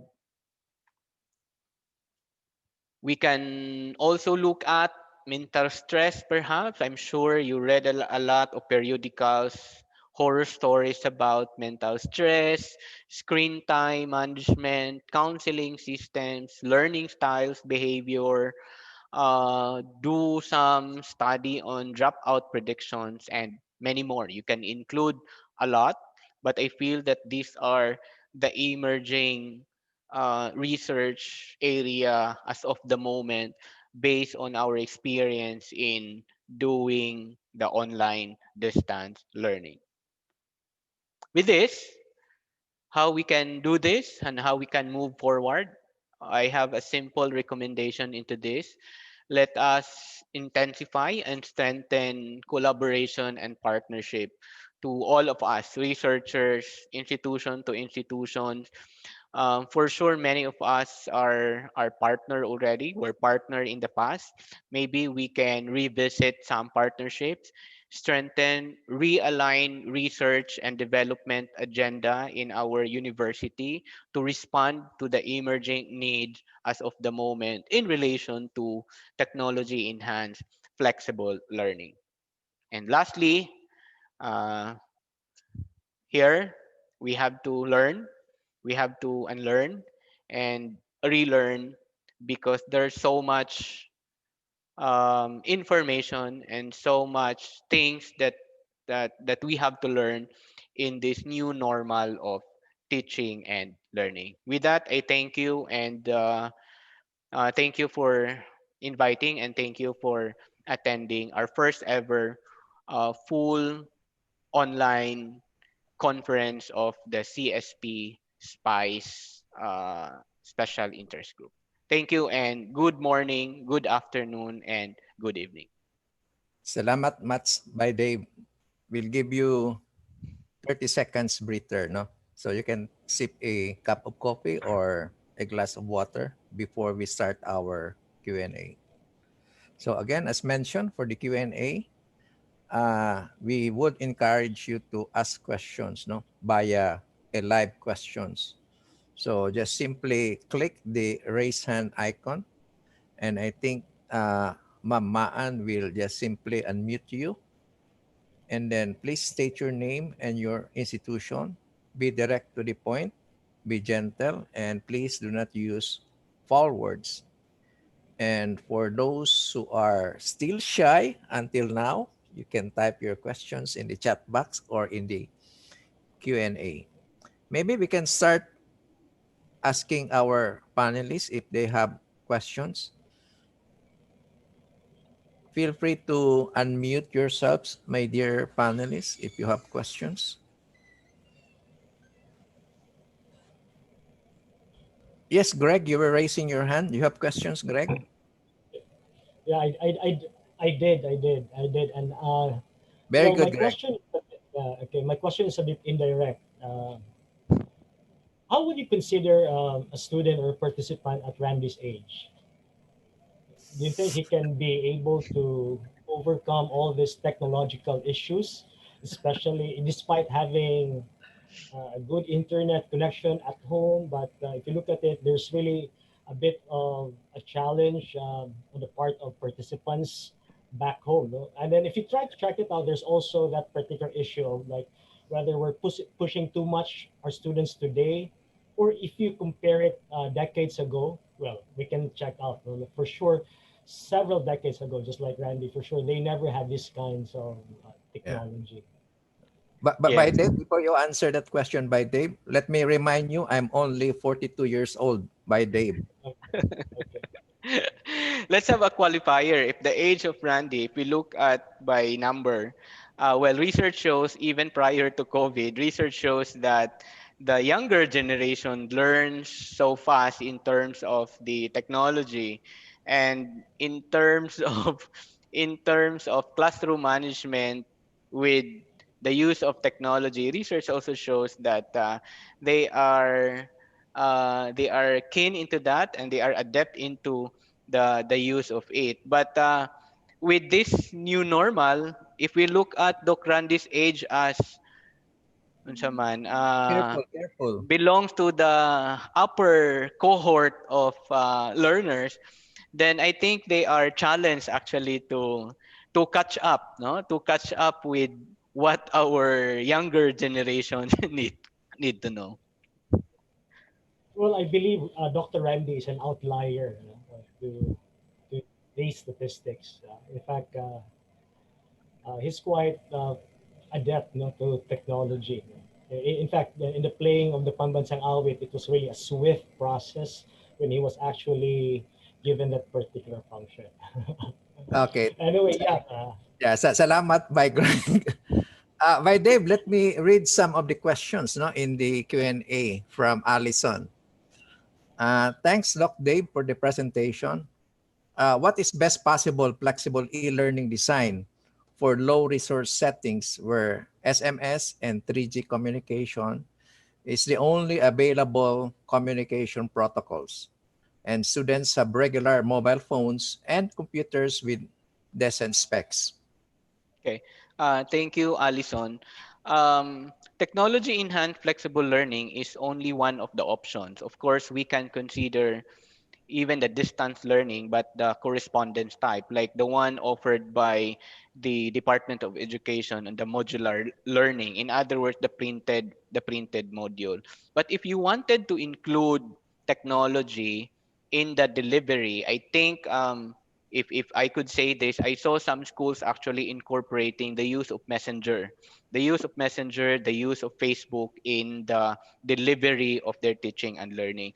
I think policy matters. What is really necessary is um, the policy in the classroom, the policy coming from the institutions and in the classroom, because we know for the fact that this technology, this low cost, low resource type of technology, are not really designed as a learning management system. So perhaps this could be a one option, one tool for you to consider, but not solely dependent into that, because again, there are so many considerations in using this type of technology. Again, my suggestion really is just identify policy into that, understand what is the use of that kind of technology, and how you can expedite perhaps, or how you can maximize the use of that technology without jeopardizing the main objective, which is on the delivery of the content and obviously the achievement of the learning outcomes in the subject. By Dave, I think it's not a question of technology. It's actually a question of the person using the technology, like by Greg, who is always complaining in Facebook about his provider, no? So it's actually the person using it. See, Greg, I'm just joking. Let me read the next question. Ano? Let Just me a read joke. the next question. Ano? By Dave. Is there a macro level research proposal along the emergency R&D opportunities? Might as well that CSP may consider collaborations from HEIs in the country. Thank you. Yeah. That's from Billy. Thank you, Billy. I think there are, and then I know for one, say for example, in the Commission on Higher Education, yours truly, I have a approved project on technology enhanced flexible learning. It's being emphasized by the Commission on Higher Education to submit proposal institutional level, and to relate in your question is they prioritize collaboration. A project proposal with partnerships from different schools and universities, with the main intention or objective is improving the kind of learning that we have, because I am not sure if you are aware that there is already an existing CMO, a CHED memorandum order that talks about the implementation of the flexible learning. So maybe you can get hold of that copy and look at it, and one of perhaps a very specific research area that you can propose. I believe also that in some other funding institutions and agencies, the use of, I mean, the education and IT, you can do that, no, as part of your checklist in the submission of your research proposal. By Dave, actually, I have two long questions on board the Q&A. No, again, we would appreciate it very much if you could just simply raise your hand and then ask questions live. Let me just read the question of Jay by Dave. Hi, sir. I would like to ask your opinion about the integration of social media, such as Facebook, as part of our learning tool in the education sector. What I am observing is that students prefer to be connected with Facebook than of that ELMS that schools are using. Do you see that in the future? Facebook can be used solely as the LMS tool for educational institutions. Thank Okay. you. Okay, Jay. Thank you, Jay. Before the pandemic, before this new mode of new normal of teaching, there are actually studies before that that look at the use of Facebook in the classroom. And there are already some strategies that we could maximize the use of Facebook. What is my take? Yes, as long as it is, as long as it will not violate the security and privacy of the platform, not necessarily Facebook, we can use it. What is important, and my take is always have a policy and a guidelines into that. Say for example, I know that in the Department of Education, the use of Facebook the use of social media. No, the use of social media is prohibited. They have a department DepEd order into that, and we know also that the privacy before that you can create an account is you must be a 13 years old. So obviously, if you will use Facebook in the elementary, maybe it will not, or it's already by instance, it's already disqualify the notion of incorporating it in the classroom.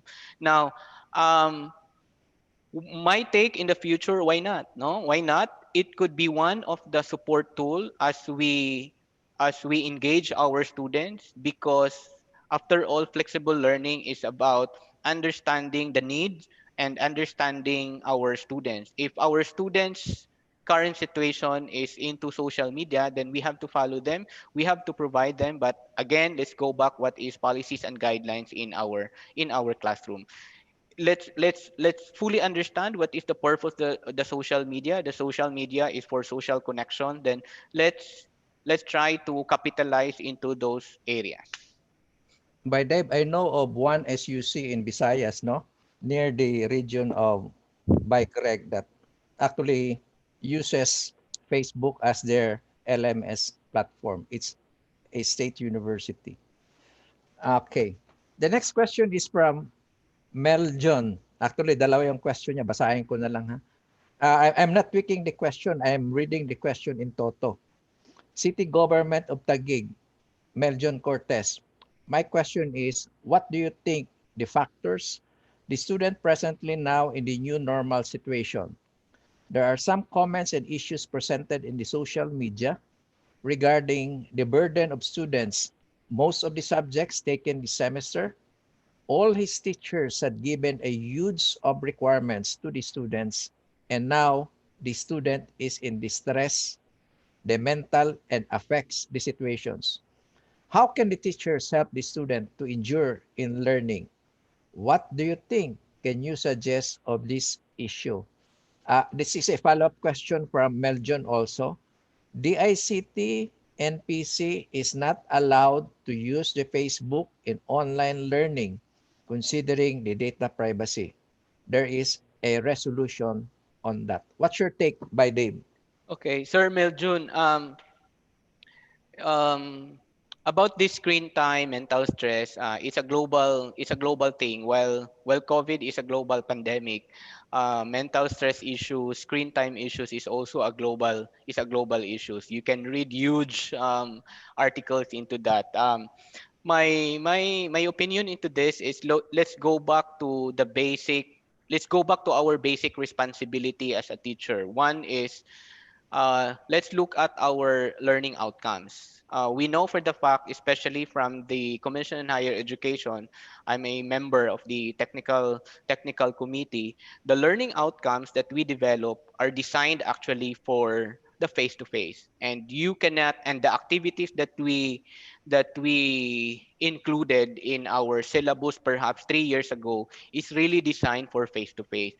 We should not force ourselves to achieve and to implement those activities stipulated in a syllabus that is intended for face-to-face and put that into the online distance learning, because online distance delivery and face-to-face are two different mode of delivery. My point is, let's go back to the basic, recalibrate our learning outcomes. Hindi pwedeng kung ano yung learning outcomes and activities from the face-to-face, exactly the same, iraran mo siya in an online distance learning. The problem will come in. The tendency is yung face to face, yung activities that we delivered in a face to face, when you translate that into the online, the tendency is you will do that like this: download these activities, read and submit the assignment, or view my pre-recorded lecture. And that's two different things. And what will entail? It entails that there is an increase in the screen time. Screen time is another story, it's another issue that in an online distance learning. But in short, we have to manage screen time also, because in the face-to-face, remember, basic activity that we should do when we give assignment to our students in the face-to-face, we don't compute screen time for that. We don't even include the number of hours the students will finish the assignment. In an online, it should be measured. Screen time for all assignment, screen time for all asynchronous activities should be measured. You just imagine if a student will have 5 to 8 subjects, and the subject is, say for example, 100 100 104 or 108 hours, because that's a 5 contact hour in a semester. You just imagine if one subject will add three at least 3 assignments every day, and each assignment will consume about, say for example, 2 hours, and the students has like, say for example, 5 subjects, that's additional 10 hours in a day. You just imagine the screen time. And that research also shows that I read, screen time highly correlated to mental stress because they cannot manage their time anymore, and the change from the face-to-face instruction, face-to-face listening to audio listening also matters. So I think the issue really is on classroom management, online classroom management, virtual classroom management, and strategy and pedagogical in nature. So perhaps that is where our role now in the computing area, on how we can mitigate this problem, and how we can be part of the solutions to all of these emerging issues. Thanks by Dave. I saw Christina raising her hands earlier. But let me just acknowledge first. Let me just ask this question coming from, I think coming from Erbet, no? From LaSalle University. Okay, her question is, when teachers create learning resource materials used for flexible learning, who owns the rights of the resource material? The teacher or the university? I think Doc Jimmy and the rest of the panelists can help me, but what I know is any content developed by the teacher belongs to the teacher. Tama, Doc Jimmy and Doc Cherry. Correct. All the contents, You have to check your intellectual property yes. policy of your university or school. That really depends on the school's intellectual property policy. If you did work while if you did something, created something funded by the school or while under uh, employment by the school, and the school's policy says all your creations belong to the school, then it belongs to the school. But in the absence of that, it belongs to you. So for most schools in the Philippines, the intellectual property will belong to the creator. So if you work for a company, the default is the intellectual property will belong to the To the company. company. But in schools, that's a gray area. But well, actually, by default in the Philippines, it will belong to the creator unless the school's policy says otherwise. That's my take on that. And Okay. Yeah. in the University of the Philippines, if you get research funded by the university or book writing funded by the university, the, the contract will stipulate who owns the intellectual property. And Yes. usually it will be co-owned between the writers and the university. But it depends on really on the contract. Yes. Yes. Uh, Okay. I think that's, can we now recognize Christina? Hello Chris, po. yeah, you have the floor now, Christina. Ay, thank you, Sir Randy, because my question is very long also. And you said that I can raise my hand. Okay Yeah. po. Good And we would, morning. Apo. Christina, we would appreciate also if you can switch your video on so that we Ay, can, okay. so, I am currently at home, so I don't think my environment is okay. It's okay. it's it's good, and my background is a little bit noisy, but okay. I actually work together with Doc Jimmy Caro with an institution, and I'm Christina. I am currently for that institution managing teacher development programs. Before we do face-to-face trainings with the teachers, but of course this year we had to move our trainings online. And one big challenge that we are facing right now is the very low submission rate of the required output for that online courses.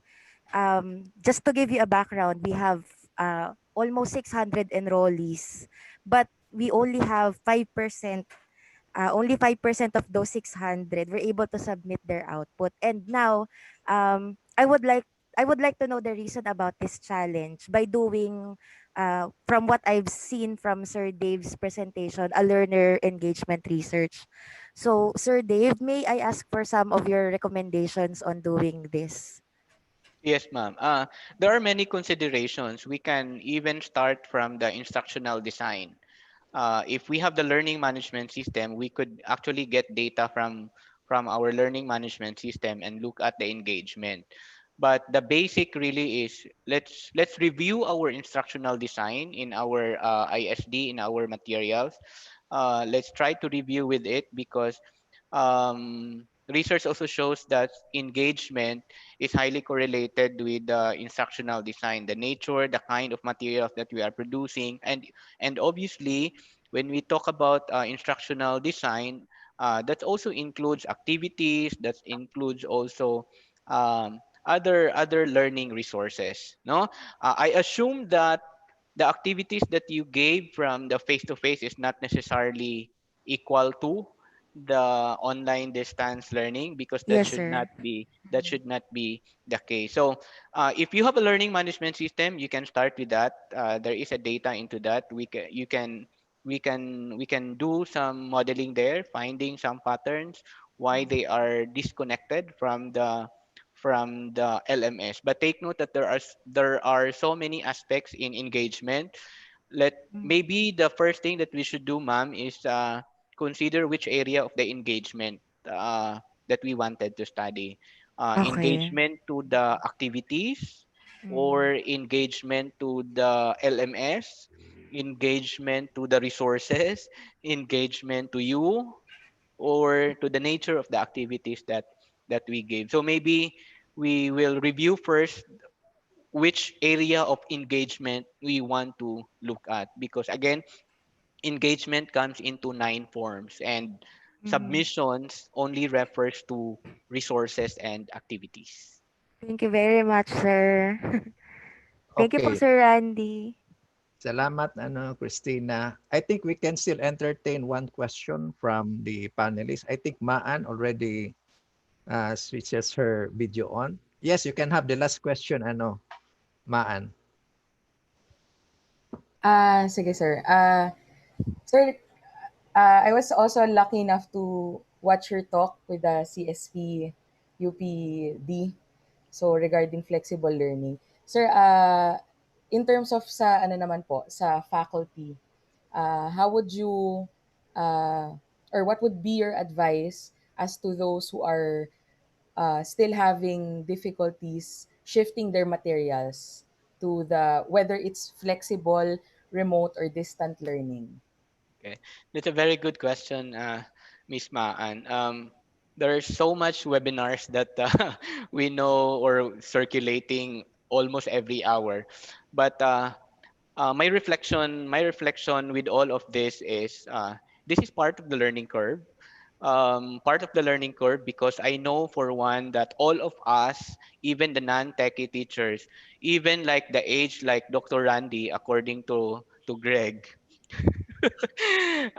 is really trying hard, are really trying hard to really catch up the new normal of teaching and learning. It is just that we are in an emergency state where all of us are not actually ready. When I say all, the instructional strategies, instructional designers, we're not ready into this. Maybe only those schools who are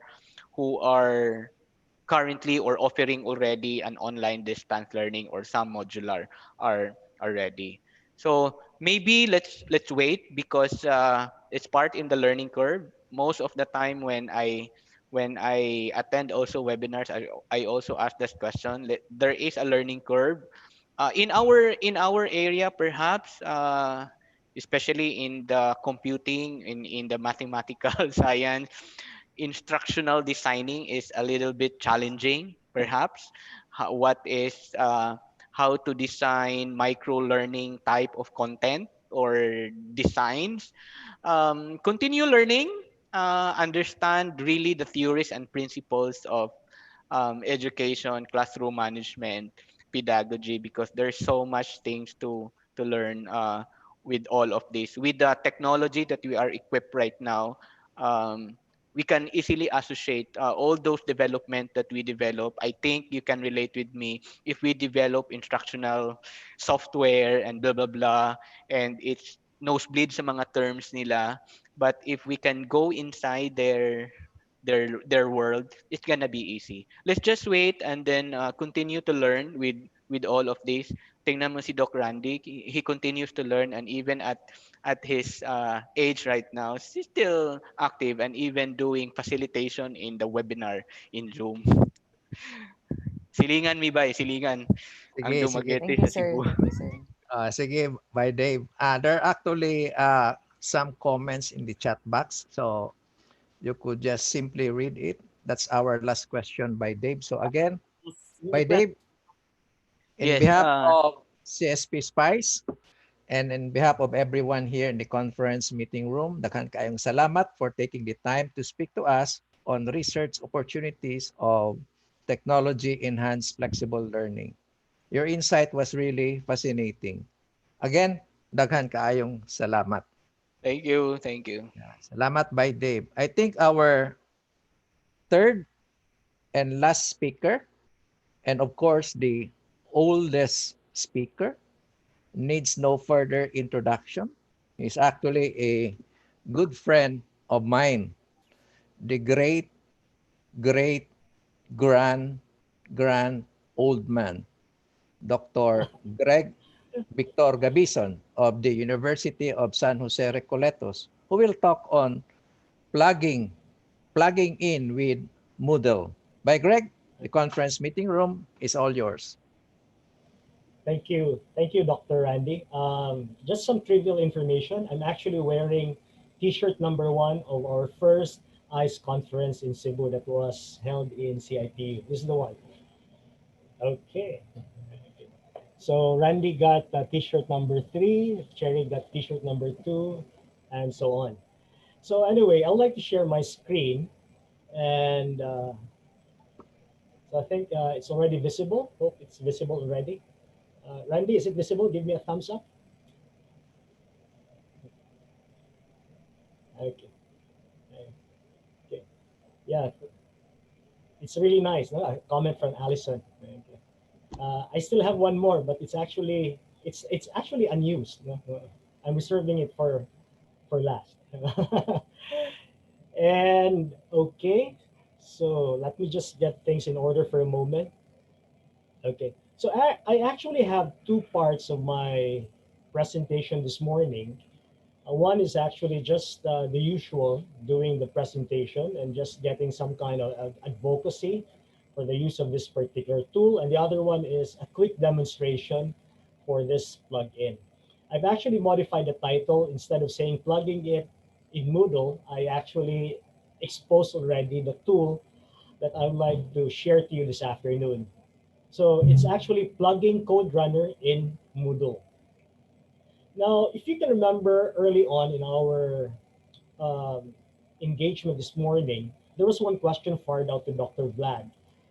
The question was, how do we assess the programming skills of our students? Or in a way, it was a question like, how do we assess after going through the use of this microbits, something like that?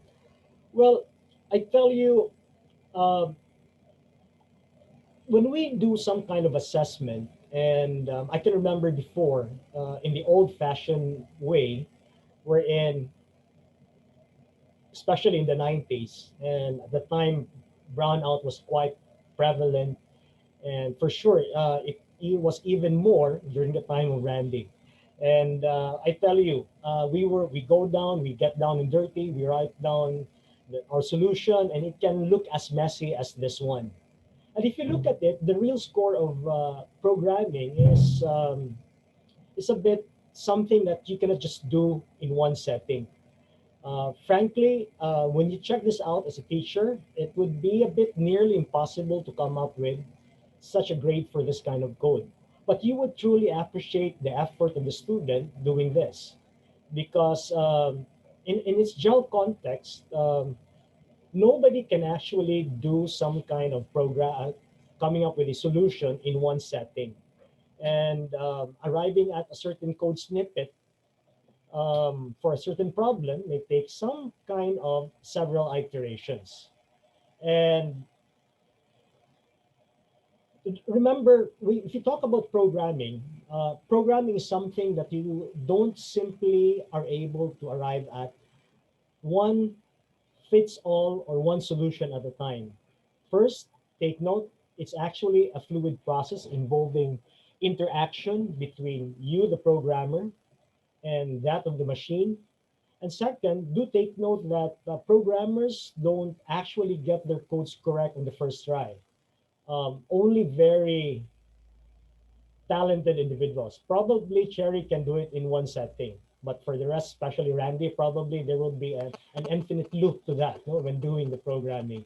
And especially if you try to do switching from testing and debugging. So it's basically an iterative process.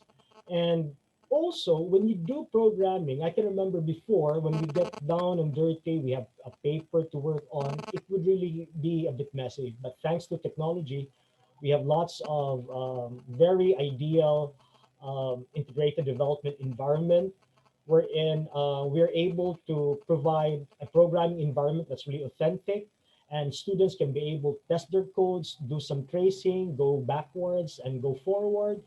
And also, it's just fair for us that we are able to run our codes and correctly test it and do some level of validation when we do some debugging. And frankly, going back to this term, I tell you, assessment, examination for me are a bit of a messy thing because sometimes, in a subtle way, when we try to measure outcomes, we don't actually um, deliver some kind of a straightforward examination. We simply just simply check them out whether they are at par with the outcomes that we have actually declared at the beginning of the course or program. So with all these things that simply project or simply challenge that programming aspect where it's actually one of the core fundamental expected outcomes in our field, then by all means, as teachers, we really need some kind of a tool that would simply make us closer to our students. And especially at this time, we're seeing that most likely, especially like the uncle of Dr. Randy has already declared that it would take another year, or this pandemic would be 1 year. I think it's until September next year that we will have this kind of a new normal setup. Then by all means, we are actually stuck with this kind of setup or environment. That is most likely we deliver our content most likely online. But the question is, how can we be able to make sure that we're able to close in that particular gap with our students, especially when we actually try to teach them programming? So here's the tool that I'm introducing today, Code Runner. I tell you, Code Runner started somewhere 2014 or 2016, but we started checking this one out last year, but uh, it did not actually came in as something that was important, not all, but it just came in just recently. I think sometime March or April, when we are already at a loss on how to make sure that we are able to help out our students, especially the coming in freshmen, to really be able to be attuned and be able to be at peace when they do programming and submitting their codes online. So just a little bit of definition, if you talk about what Code Runner is. So Code Runner is just like, well, I really love Moodle. I tell you, it's been more than a decade already that we've been using Moodle from the early versions of Moodle. I think we started with Moodle version 2 somewhere, and right now we're already at the later version of Moodle, that's 3.9. And Code Runner works perfectly. In fact, it was designed to be for Moodle, and it's actually embedded in your quiz, and it's actually an additional question type for the Moodle quiz. And it's actually developed by Richard Love and Jenny Harlow, and they have even presented this or submitted a journal about this one in a journal in ACM in the February of 2016. And they actually have shared, because these guys are actually teachers very similar to us. And well, just like what I've said, it's actually designed for Moodle. Unfortunately, if you're using Canvas, if you're using Brightspace, and some other elements, unfortunately, this is not yet available. And probably soon there could be some. After there will be so much advocacy and followers in the use of this tool. This is open source, so you're freely able to check this one out. It also, well, initially, it goes with a testing sandbox, because when you actually install this one, it's just a simple plugin, but you also have to have what we call as a job server or service. So it stands for a job engine service, where it actually is used to test the codes that are being submitted by the students, and the ones also that house the different interpreters, compilers of these programming languages that are being served or being made available under Code Runner. So, well, it says it can be used with almost any programming language. For the record, these are just the programming languages that I know of, like C, C++, Java, JavaScript, PHP, Python. Well, today I'll be demonstrating Python, and just recently there is SQL. Okay, but SQL, it still has some limitations. It's just limited to SQLite, wherein if you can remember, what technology was that? Oh, okay. Microsoft Access, if you can remember, 4 decades ago, this is one of the most portable near real data, near real RDBMS kind of database, and also Octane for MATLAB.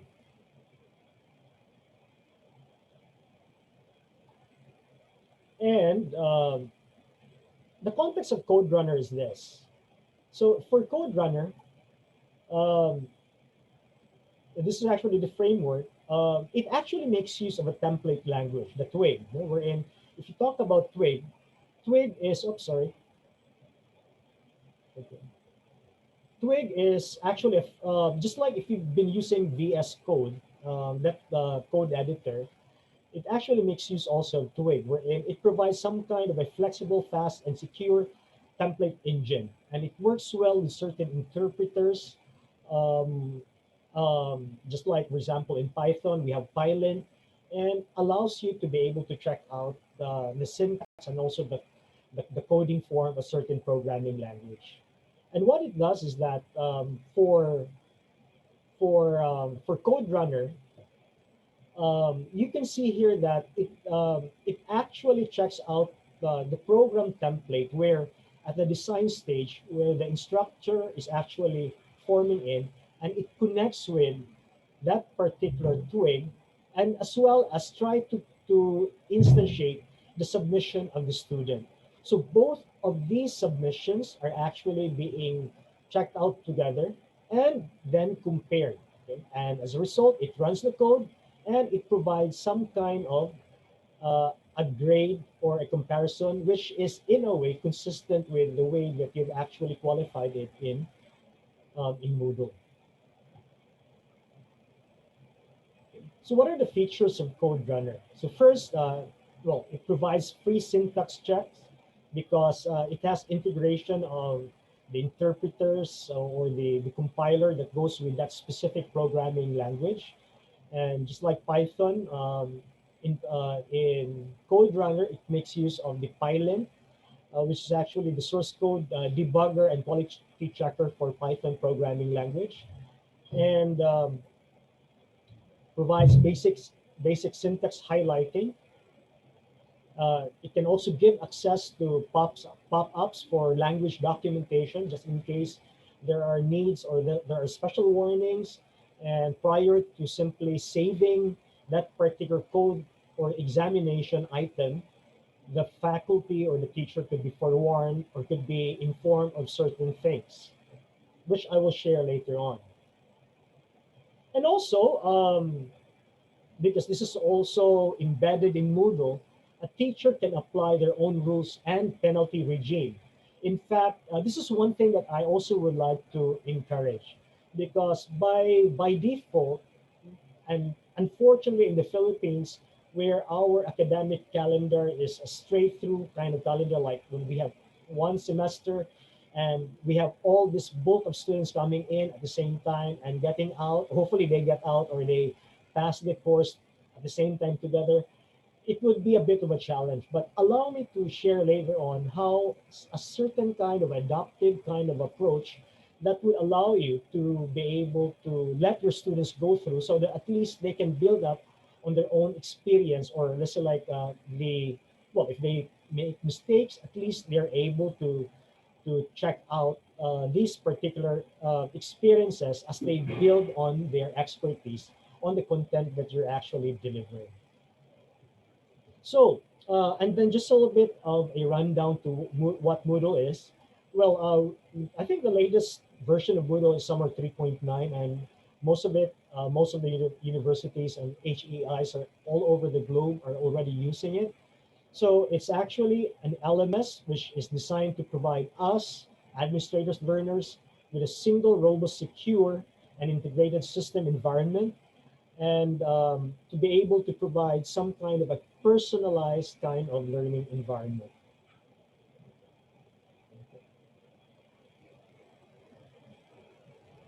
and it stands for Modular Object Oriented Dynamic Learning Environment. And this was actually developed or initially developed by Martin Dogeyamas, and the first version was released in August of 2002. Moodle is exceptionally popular. It's used in over 234 countries. I think it's almost all countries globally, with over 110,000 websites, over 180 million users, and over 2 billion of quiz question items have already been created. And the good thing about this one is it's written in PHP. And if it's written in PHP, it's licensed under the GNU, General Public License. So it's something that's pretty much usable, exposed. And the good thing about this one is that whether you're going to use it for commercial or for private, there's no licensing fees. And that's the beauty of it. So in my next presentation, I would be doing some kind of a quick demo. But prior to that, let me just share some of these resources. And actually, a huge part of my talk is actually coming from Richard Lobb's resource. And these are his references. First is we have here the coderunner.org.nz. And we have here, and also GitHub, where all the references, especially if you like to learn how to install the job engine server, okay, if you like to run on your own, because frankly, you need that. Because, okay, I think I missed some kind of a slide. Let me just check this one out. Okay. I was, sorry, I was speaking too fast. I should have actually checked out one content. Oh, okay, here. Okay. So it says it's fully Moodle approved. It may require an additional Linux server, that's the job engine server, where the code is sent for testing and interpreting. You may still use the one provided by Richard Love, but I tell you, you'll be encountering errors. In fact, when we started using this one, unfortunately, we had a couple of student submissions that were not graded, all because this is just for some kind of a sandbox use. And for sure, there are also others who are also riding on to this job service of Richard. So installing it as a plugin is a no-brainer thing. It's no rocket science. But if you are going to run your own Linux server and run it locally, in fact, that's what I'm suggesting. You run it locally so that it would run hand in hand with your Moodle service, and it would run behind the server, and it would come out something that would, because it's just both local for both the Moodle service and then the job engine service, so it would be fast. And well, it's not something a walk over the park when you install this job engine service, but as long as you have experience in running or managing Linux services, I think it would not be far that you can actually or are able to install it. So with this, these are just my references.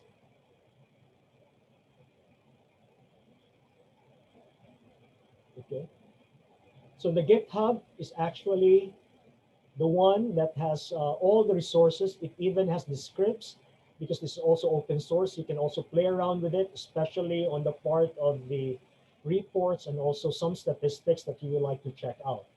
I also need some help. You can fire me an email, but I'm not really an expert in this one. I just started using this one last June or July. But so far, the ride has been quite, the journey has been quite tremendously okay.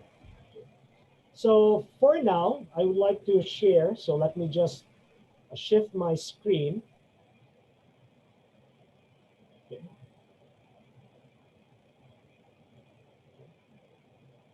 To another one, to my actual screen. So first, okay, share screen again. Okay. So I think you're seeing my screen already. So I'll show you two environments. One is, first is for the logging in as an administration. So this is actually our LMS for our college, the School of Computer Studies, where I'm managing. And currently I'm logged in as administration. Well, to first thing that I would like to quickly just do a run through is how to install the code runner. You go to that website that I've actually showed in, and the easiest is actually just simply drop in that particular code runner plugin in a zip file format to this one. And after which, um, once it's already there, okay, let me just check. So plugins. Where's plugin? I'm a bit lost with the plugins. Okay, there, plugins there. And let me just go to plugins overview. Okay, so just a bit. It's raining here in Cebu, so it might slow down a bit my internet. Then settings for Code Runner. Okay, there's Code Runner and check the settings. So these are the typical settings that I would like you to mess around. So first, the default penalty, just leave it there. I'll do a quick demo how to make use of that. And here's the job server, the Jobby server. The Jobby server right now is actually the address is already a locally run job engine service. So that's why it has a local IP address. It's running behind the firewall. But by default, or for the sandbox for testing purpose, you will have this one. That's actually the one that comes in with when you install it. You may not run your own job engine service, but for sure, once you run it operationally, you'll be encountering a bit of some challenges because there could be some student submissions which may not be properly graded or probably checked out. So let's switch now to the demonstration. So I'm logged in with my account.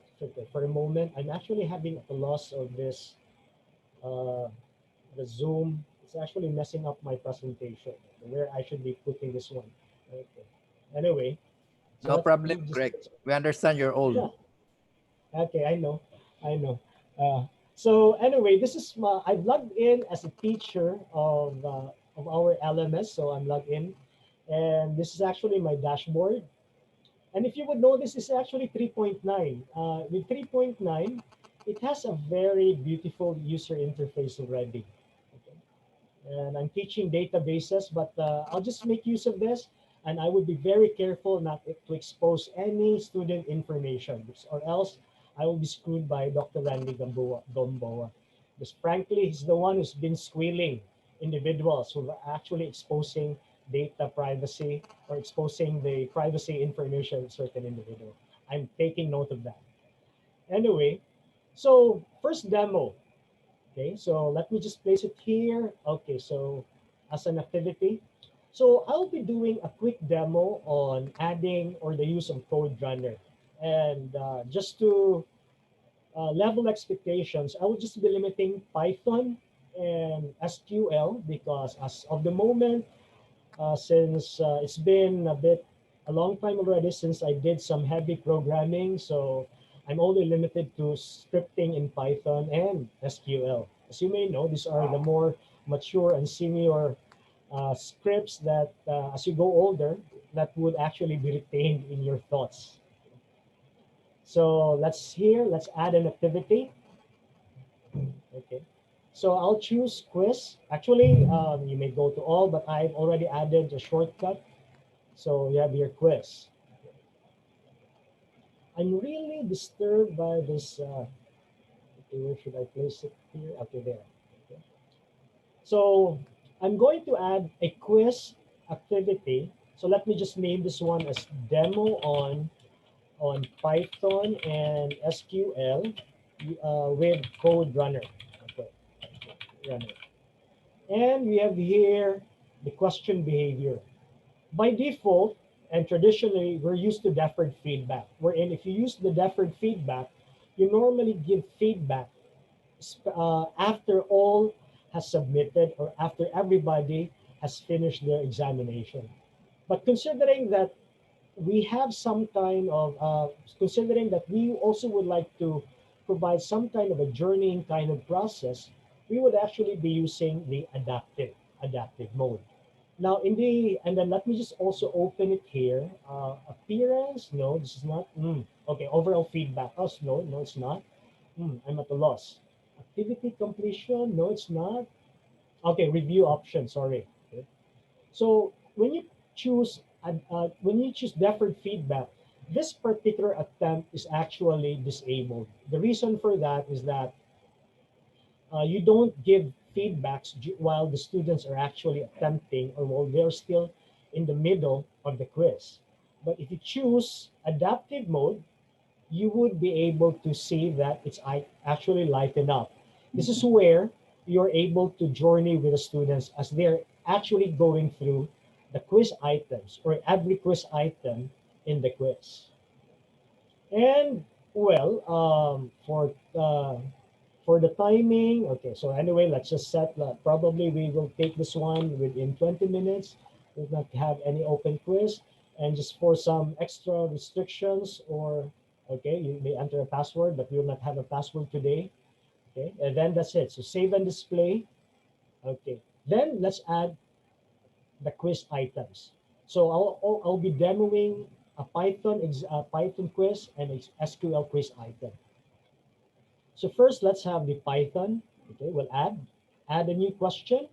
And if you would notice in the question type, there's already Code Runner. This is made possible because we have added the plugin for Code Runner. So click Code Runner and add. So in the question type, since we will be using Python, so you can just specify here Python 3. Okay, so that's version 3. And don't ask me about Python 2. That's during the time of Randy. It was more than a decade ago. In fact, the syntax is no longer well accepted because everybody's using Python 3 already. And we have here the marking all or nothing. This comes in as a default. What it means is that while going through the quiz item, the grading would be provided after only after or a score some kind if they have completed that particular item or if they have not. If they have not, then most likely they will have a 0 score. And then you have here the penalty regime.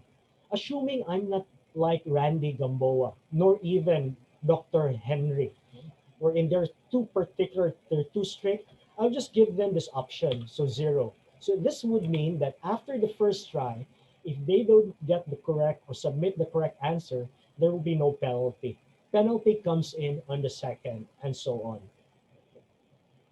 And also, moving forward, you have their category. This is what I love about Moodle. While you're still building your quiz, you are also able to build up your question bank. So example, by default, I would just use this one, declaring that this particular quiz question would be categorized in for this particular grouping or category, which is for Python and SQL with Code Runner. Okay? So I have here my question name. So it would be uh, defining a function square. Okay, function square. Okay, oops, sorry. Okay, then the question type. So what we're after is we are going to ask the user or the students to create a function code that would return the value of the square of a number. So define a function that will return the square of a number. Okay, okay. So that would be the question, and you have here the answer. Let's just leave it for a moment. Okay. Uh, Actually, this is the area where you are going to provide the code snippet, the supposedly correct code snippet, and you have here the test cases. By default, in the code runner, you should be able to provide test cases. And in fact, I'm encouraging you to provide more than one because the first test case will be used to be part that will be integrated in the question so that at least your student will have an idea how that particular use of the function or the thing, the code snippet that you're asking would be utilized. At least they will get some kind of a preview. So you check this one, use an example. So example, a simple, typical test case would be print. This is in This is in Python, by the way. So SQR, that would be the name of the function that you're going to create later on. And then the number or the parameter that you're going to pass, okay? And then the expected output would be the square of 5 should be 25, okay? Later on, I'll give you a demo later on, okay? Or let's say, like, for example, we will just say, let's say, like, because I'm already a bit old, just like Randy or Doc Henry, so I might miss. Oh, so square of 25 is 24, okay? Mistakenly, I'd enter that, okay? Then another test case would be print, um, print SQR of -9. Then since I'm already a bit old and I'm losing some memory, I mistakenly said, oh, okay, -81. Okay, something like that. Okay. Now you can also use this one. This is already by default enabled. What it does is that before you save this particular quiz item, you are able to compile or check for syntax errors. Okay, so then we'll type the possible code. So define square n. So that would be the parameter colon and then return n times n. Okay, the square of n. Okay. So when you save this one, so you go down, save changes. Remember we tag validate. So what it says, what it does, okay, it says validate and save. Okay, so when we click save changes, it should be checking. So it's saying like there's something wrong. If you would notice, it actually computed 25, but what you presented in the expected result is 24, and the other one is -81, but the correct one should be 81. So all you have to do is just click on this double less than symbol, and it will correct. Okay, there it corrected 25, and also this one 81. Okay, so I think this is already correct. Save it. Okay, save changes there, so it's already accepted. Now let's try to let's try to do a preview. Okay, here, so here's a preview of the question of how it looks. Oh, okay, there. Okay, sorry for that. So the question is like define a function that will return the square of a number. So here's well, an example would be, let's say, like when the student type, okay, then let's say like he mistyped the word definition or defining a function, defs sqr of n, okay, colon, and then return n, okay, something like that. Okay. Then remember, this is adaptive. He is given a chance to check it. Okay. Remember, he can move on. He has the chance to continue working on until he's able to have a correct answer, or until such time that he's still able to have some kind of a score. Remember, we have enabled a penalty regime. Check. Oh, okay. So there. So you're seeing some kind of syntax error. While it's not something that's truly kind of specific, but I'm not sure if ever this one is pointing line one here, but at least he gets to have an idea that there's something wrong. Okay. So there's no penalty yet. Okay. So there's no penalty, but mark for submission, you're still most likely would get a 0 score. Okay. So let's correct it. Define there. Okay. We've actually corrected, and let's check. Okay. Now, if you would notice, it actually has lightened up, meaning most likely we have already addressed that syntax error for the def reserve word. Check. Okay. So, well, we don't have any syntax error, but our answers are wrong. Okay. The code that we have is wrong. Okay. So if you would notice, these are the test scenarios. You can actually hide this one. No? So because just to be able to create some challenges. Okay. So right now, still the code is wrong. Okay. So, and then right now, we already have a penalty of 10%. So your code must pass all tests. So of the 2 test scenarios, none actually passed. Okay. So we go back and we correct it. Okay. So return asterisk n. Okay. So probably that should be correct already. Then that's it. Okay. Correct. So then you can already proceeds. Right now, uh, you might be given a score of 1, but the actual score is not zero point 0.9. Okay. So that is an example. Okay, so if you would notice, it's really quite straightforward. And in fact, we're actually using this one for our freshmen and second year students, especially if we're teaching programming fundamentals 1 and 2, and then data structures. Okay, let's proceed. Let's have another example. Um, okay, it's almost time. Okay, like just this last one for SQL. For SQL, this was just added recently. I think it was just in this early this year, tail end of the first quarter or in the early part of second quarter, and it makes use of the um, SQLite. It's already embedded as an object in the Python interpreter that's actually embedded in the job e service of CodeRunner.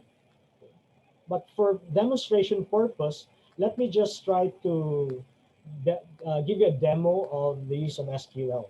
Okay, so we have here SQL. Then right now, let's not be polite with the students. Let's be strict. So there's no after submitting the first submission, immediately he will get some penalty. Then the category, this one, question name. I think I've not left out anything. Okay, question name. This would be simple select statement. Okay, statement. Okay, and for the admit of time, let me just copy the question. So the question goes like this. Okay, so given a database, at least a table customer as shown below, write an SQL query that returns the name, city, grade of all customers who lives in London or Paris in ascending order. And these are actually the records, okay, or the rows.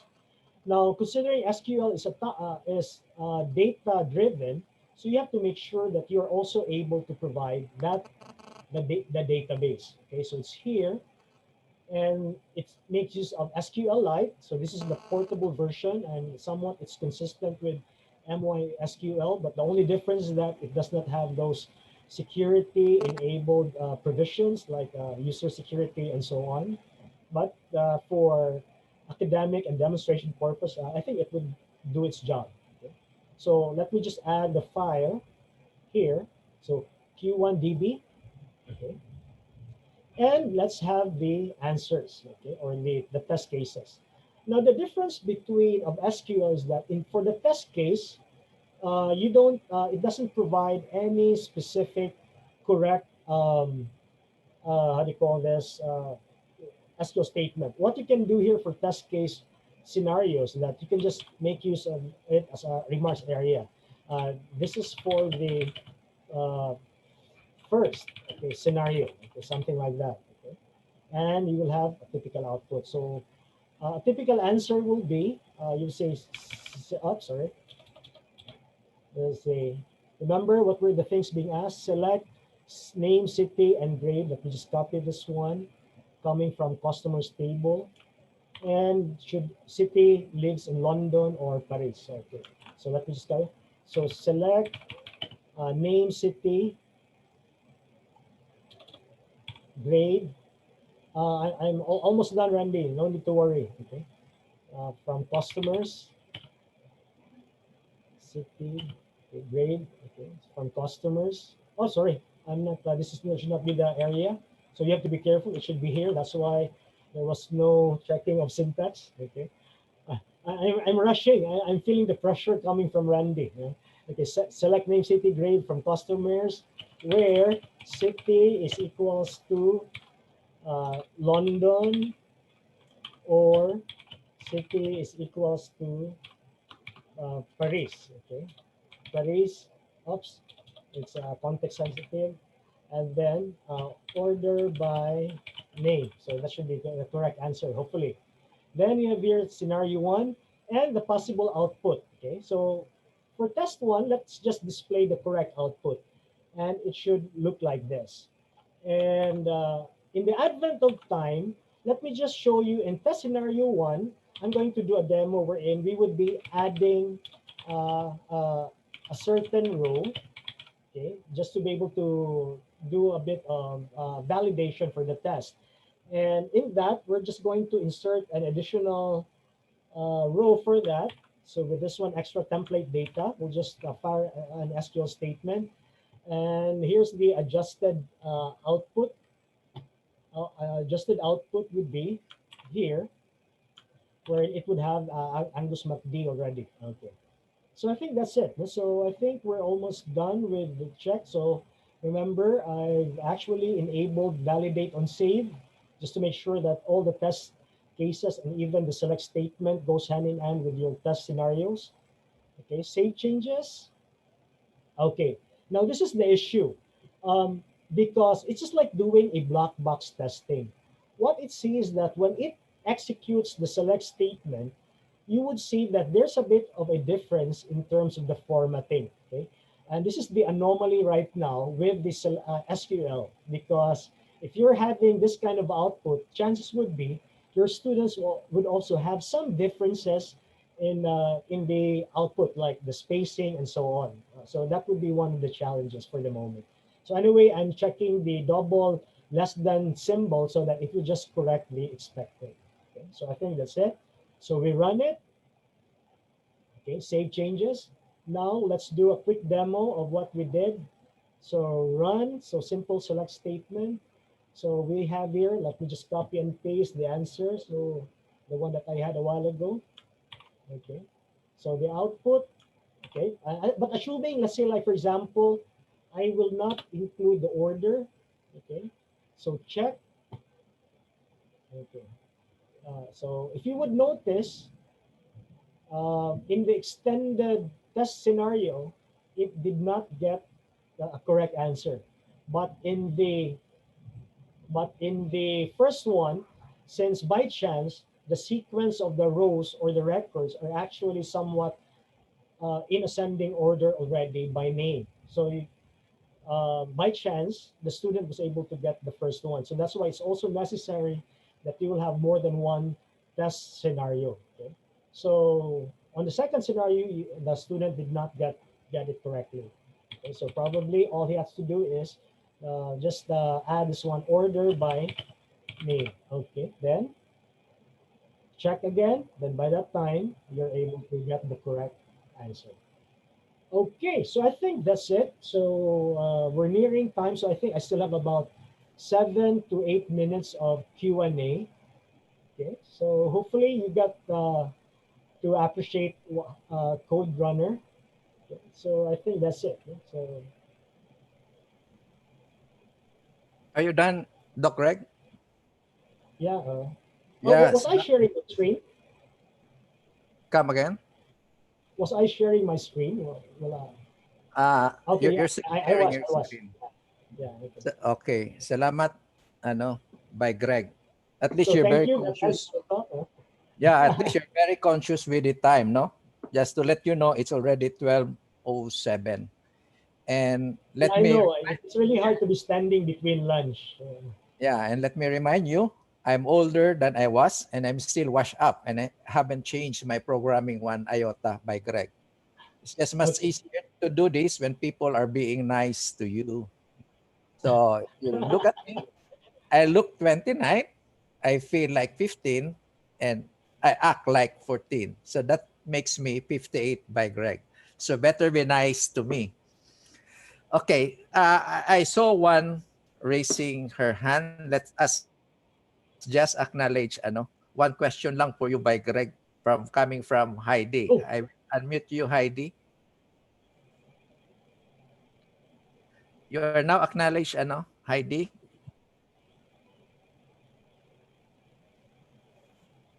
uh, Heidi, you're muted. Okay. Okay, you can ask question now, Heidi, you recognize. Uh, Hello, sir. Is it Good Hi, Heidi. afternoon. Good Yeah, afternoon. I'm just saying, Heidi. yeah, everything is fine. I am not asking any question. I I'm love his sorry. demonstration about Code Runner, and I want to apply that in my class. Okay. Thank you very much, Sir Greg. Yeah, I'm sorry. I thought you were raising your hand. No, sir. Okay, She, thank she you. was. She was. Uh, Uh, Uh, from the Q&A, thank you for sharing the practice of using your Code Runner. Were there research findings of the efficacy of Code Runner in the Philippine context? Coming Actually, from Bill. okay.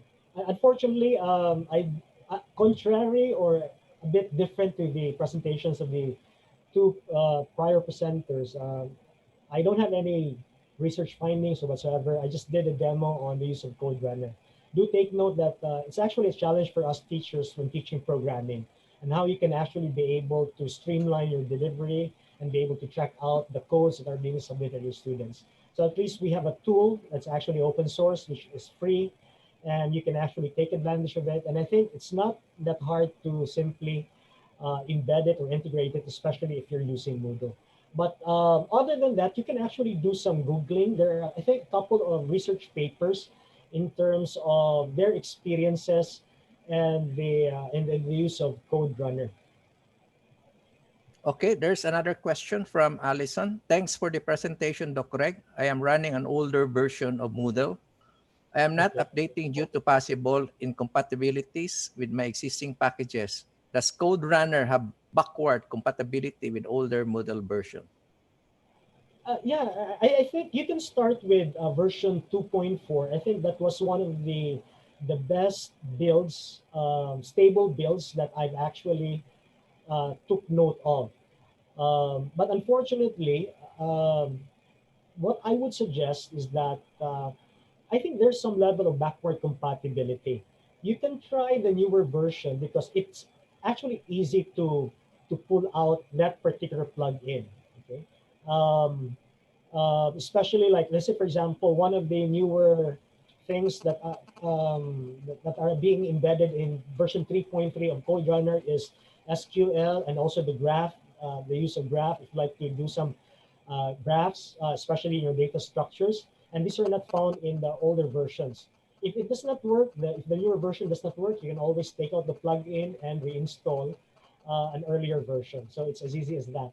But my suggestion is really try to run your own job engine server, because if you are running it with multiple participants, multiple students, chances would be the job e-server of the one coming from Richard Love would actually be overwhelmed. Okay. So hopefully that answers your question. Okay. Man, would you like to make a follow-up? Man? Ay, yes, sir. Yeah, would you like to follow up the answer of by Dave? By Greg? Sir, actually, more of a comment. This would be great for the participants. With the demonstration of Sir Greg, this could actually be a good topic for next year's CSP-ICE. So this can be Oh, something that they can explore. And thank you, Sir Greg, for the demonstration. Sir Greg used it for teaching database. Maybe for those teaching introductory courses to programming languages, they can also explore that. So I we can think actually this, have Randy teach, right? Because he's teaching C or C++. yes, sir, yes, sir. But Yeah, I tell okay. you, one of the beautiful things about Code Runner is that if you would like to check out the behavior of the student, especially the resubmission, these are very good statistics, which actually can build up in terms of some predictive performance if you like to measure with respect to the peculiarity of the student's behavior with how he would actually answer. And Moodle actually has a rich data capturing processes, which if you are doing some data analytics with respect to your students, you can actually, well, I don't want to use the word play around, but rather can be able to use it. Especially if you'd like to do some predicting or let's say like checking out those churning possibilities of the student. Okay, thanks by Greg. Mark Man Boladaco, your video is on. You can have the last question, Mark. You're still muted, Mark. Sir, I have not, uh, hindi ko nakuha yung question po, sir. Sorry. Oh, I thought you will be asking question to Greg kasi naka-switch on na yung mo, yung video mo. Anyway, do you have any questions? Walang question, Mark? Wala na yata, Doc Greg, no? So again, by Greg, in behalf of CSP SPICE And on behalf of everyone here in the conference meeting room, daghan kayong salamat for making the time to speak to us on your personal Moodle advocacy. So your insight was great. Again, daghan kayong salamat. And that ends our day 1 of ICE 2020. Again, daghang kaayong salamat sa tanan and hope to see everyone again on October 9, 2020. That's Friday. Do we have any announcement from the organizers as to the certificates and then the evaluation link? Okay, there's an evaluation link in the chat box, or also it's the same link that you will get if you, after ending the Zoom, there will be a window that will open and you will be redirected to the webinar evaluation. So please fill it up. E-certificates will be sent to all attendees regardless of whether you paid or not. So, and whether you're a member of CSP or not. We encourage everyone to join the society of the member. Next meeting, we have paper presenters and poster presenters on the last day. If you're a paper or poster presenter, be sure you will pay the CSP, the registration fee, which is 1,200. That includes the CSP membership fee. Also, to get a CSP membership certificate, you need to pay for the CSP membership fee. But just to get the certificate of attendance, you don't have to be a member for this event. So the certificates will be sent after the third day, after October 16, to all attendees. Okay? So maraming salamat sa inyong lahat. Other announcements from the organizers? Maan, no more? Cherry, do you have any announcement as to the poster? Okay, we would like to request all poster presenters to make a video, a 3-minute video, because there are a lot of you, 17, and we want to manage the time. So please coordinate with the organizers and to submit your video. It's a 3-minute, maximum of 3 minutes video of your poster. Okay, for those who attended the YouTube streaming, to get certificate, you still need to register on the Zoom link, even if you are watching on YouTube. That's the only way we collect the emails and names of attendees. So register on Zoom, and then you can watch on YouTube. That's all right. Okay, so again, in behalf of the CSP-SPICE board, daghang kayong salamat and hope to see everyone on October 9, 2020. That's Friday. Thanks, everyone. Bye-bye. Sir Randy. Oh, yes, ma'am. Get a picture daw. Can we look at, we cannot see the attendees. But if they would enable their video.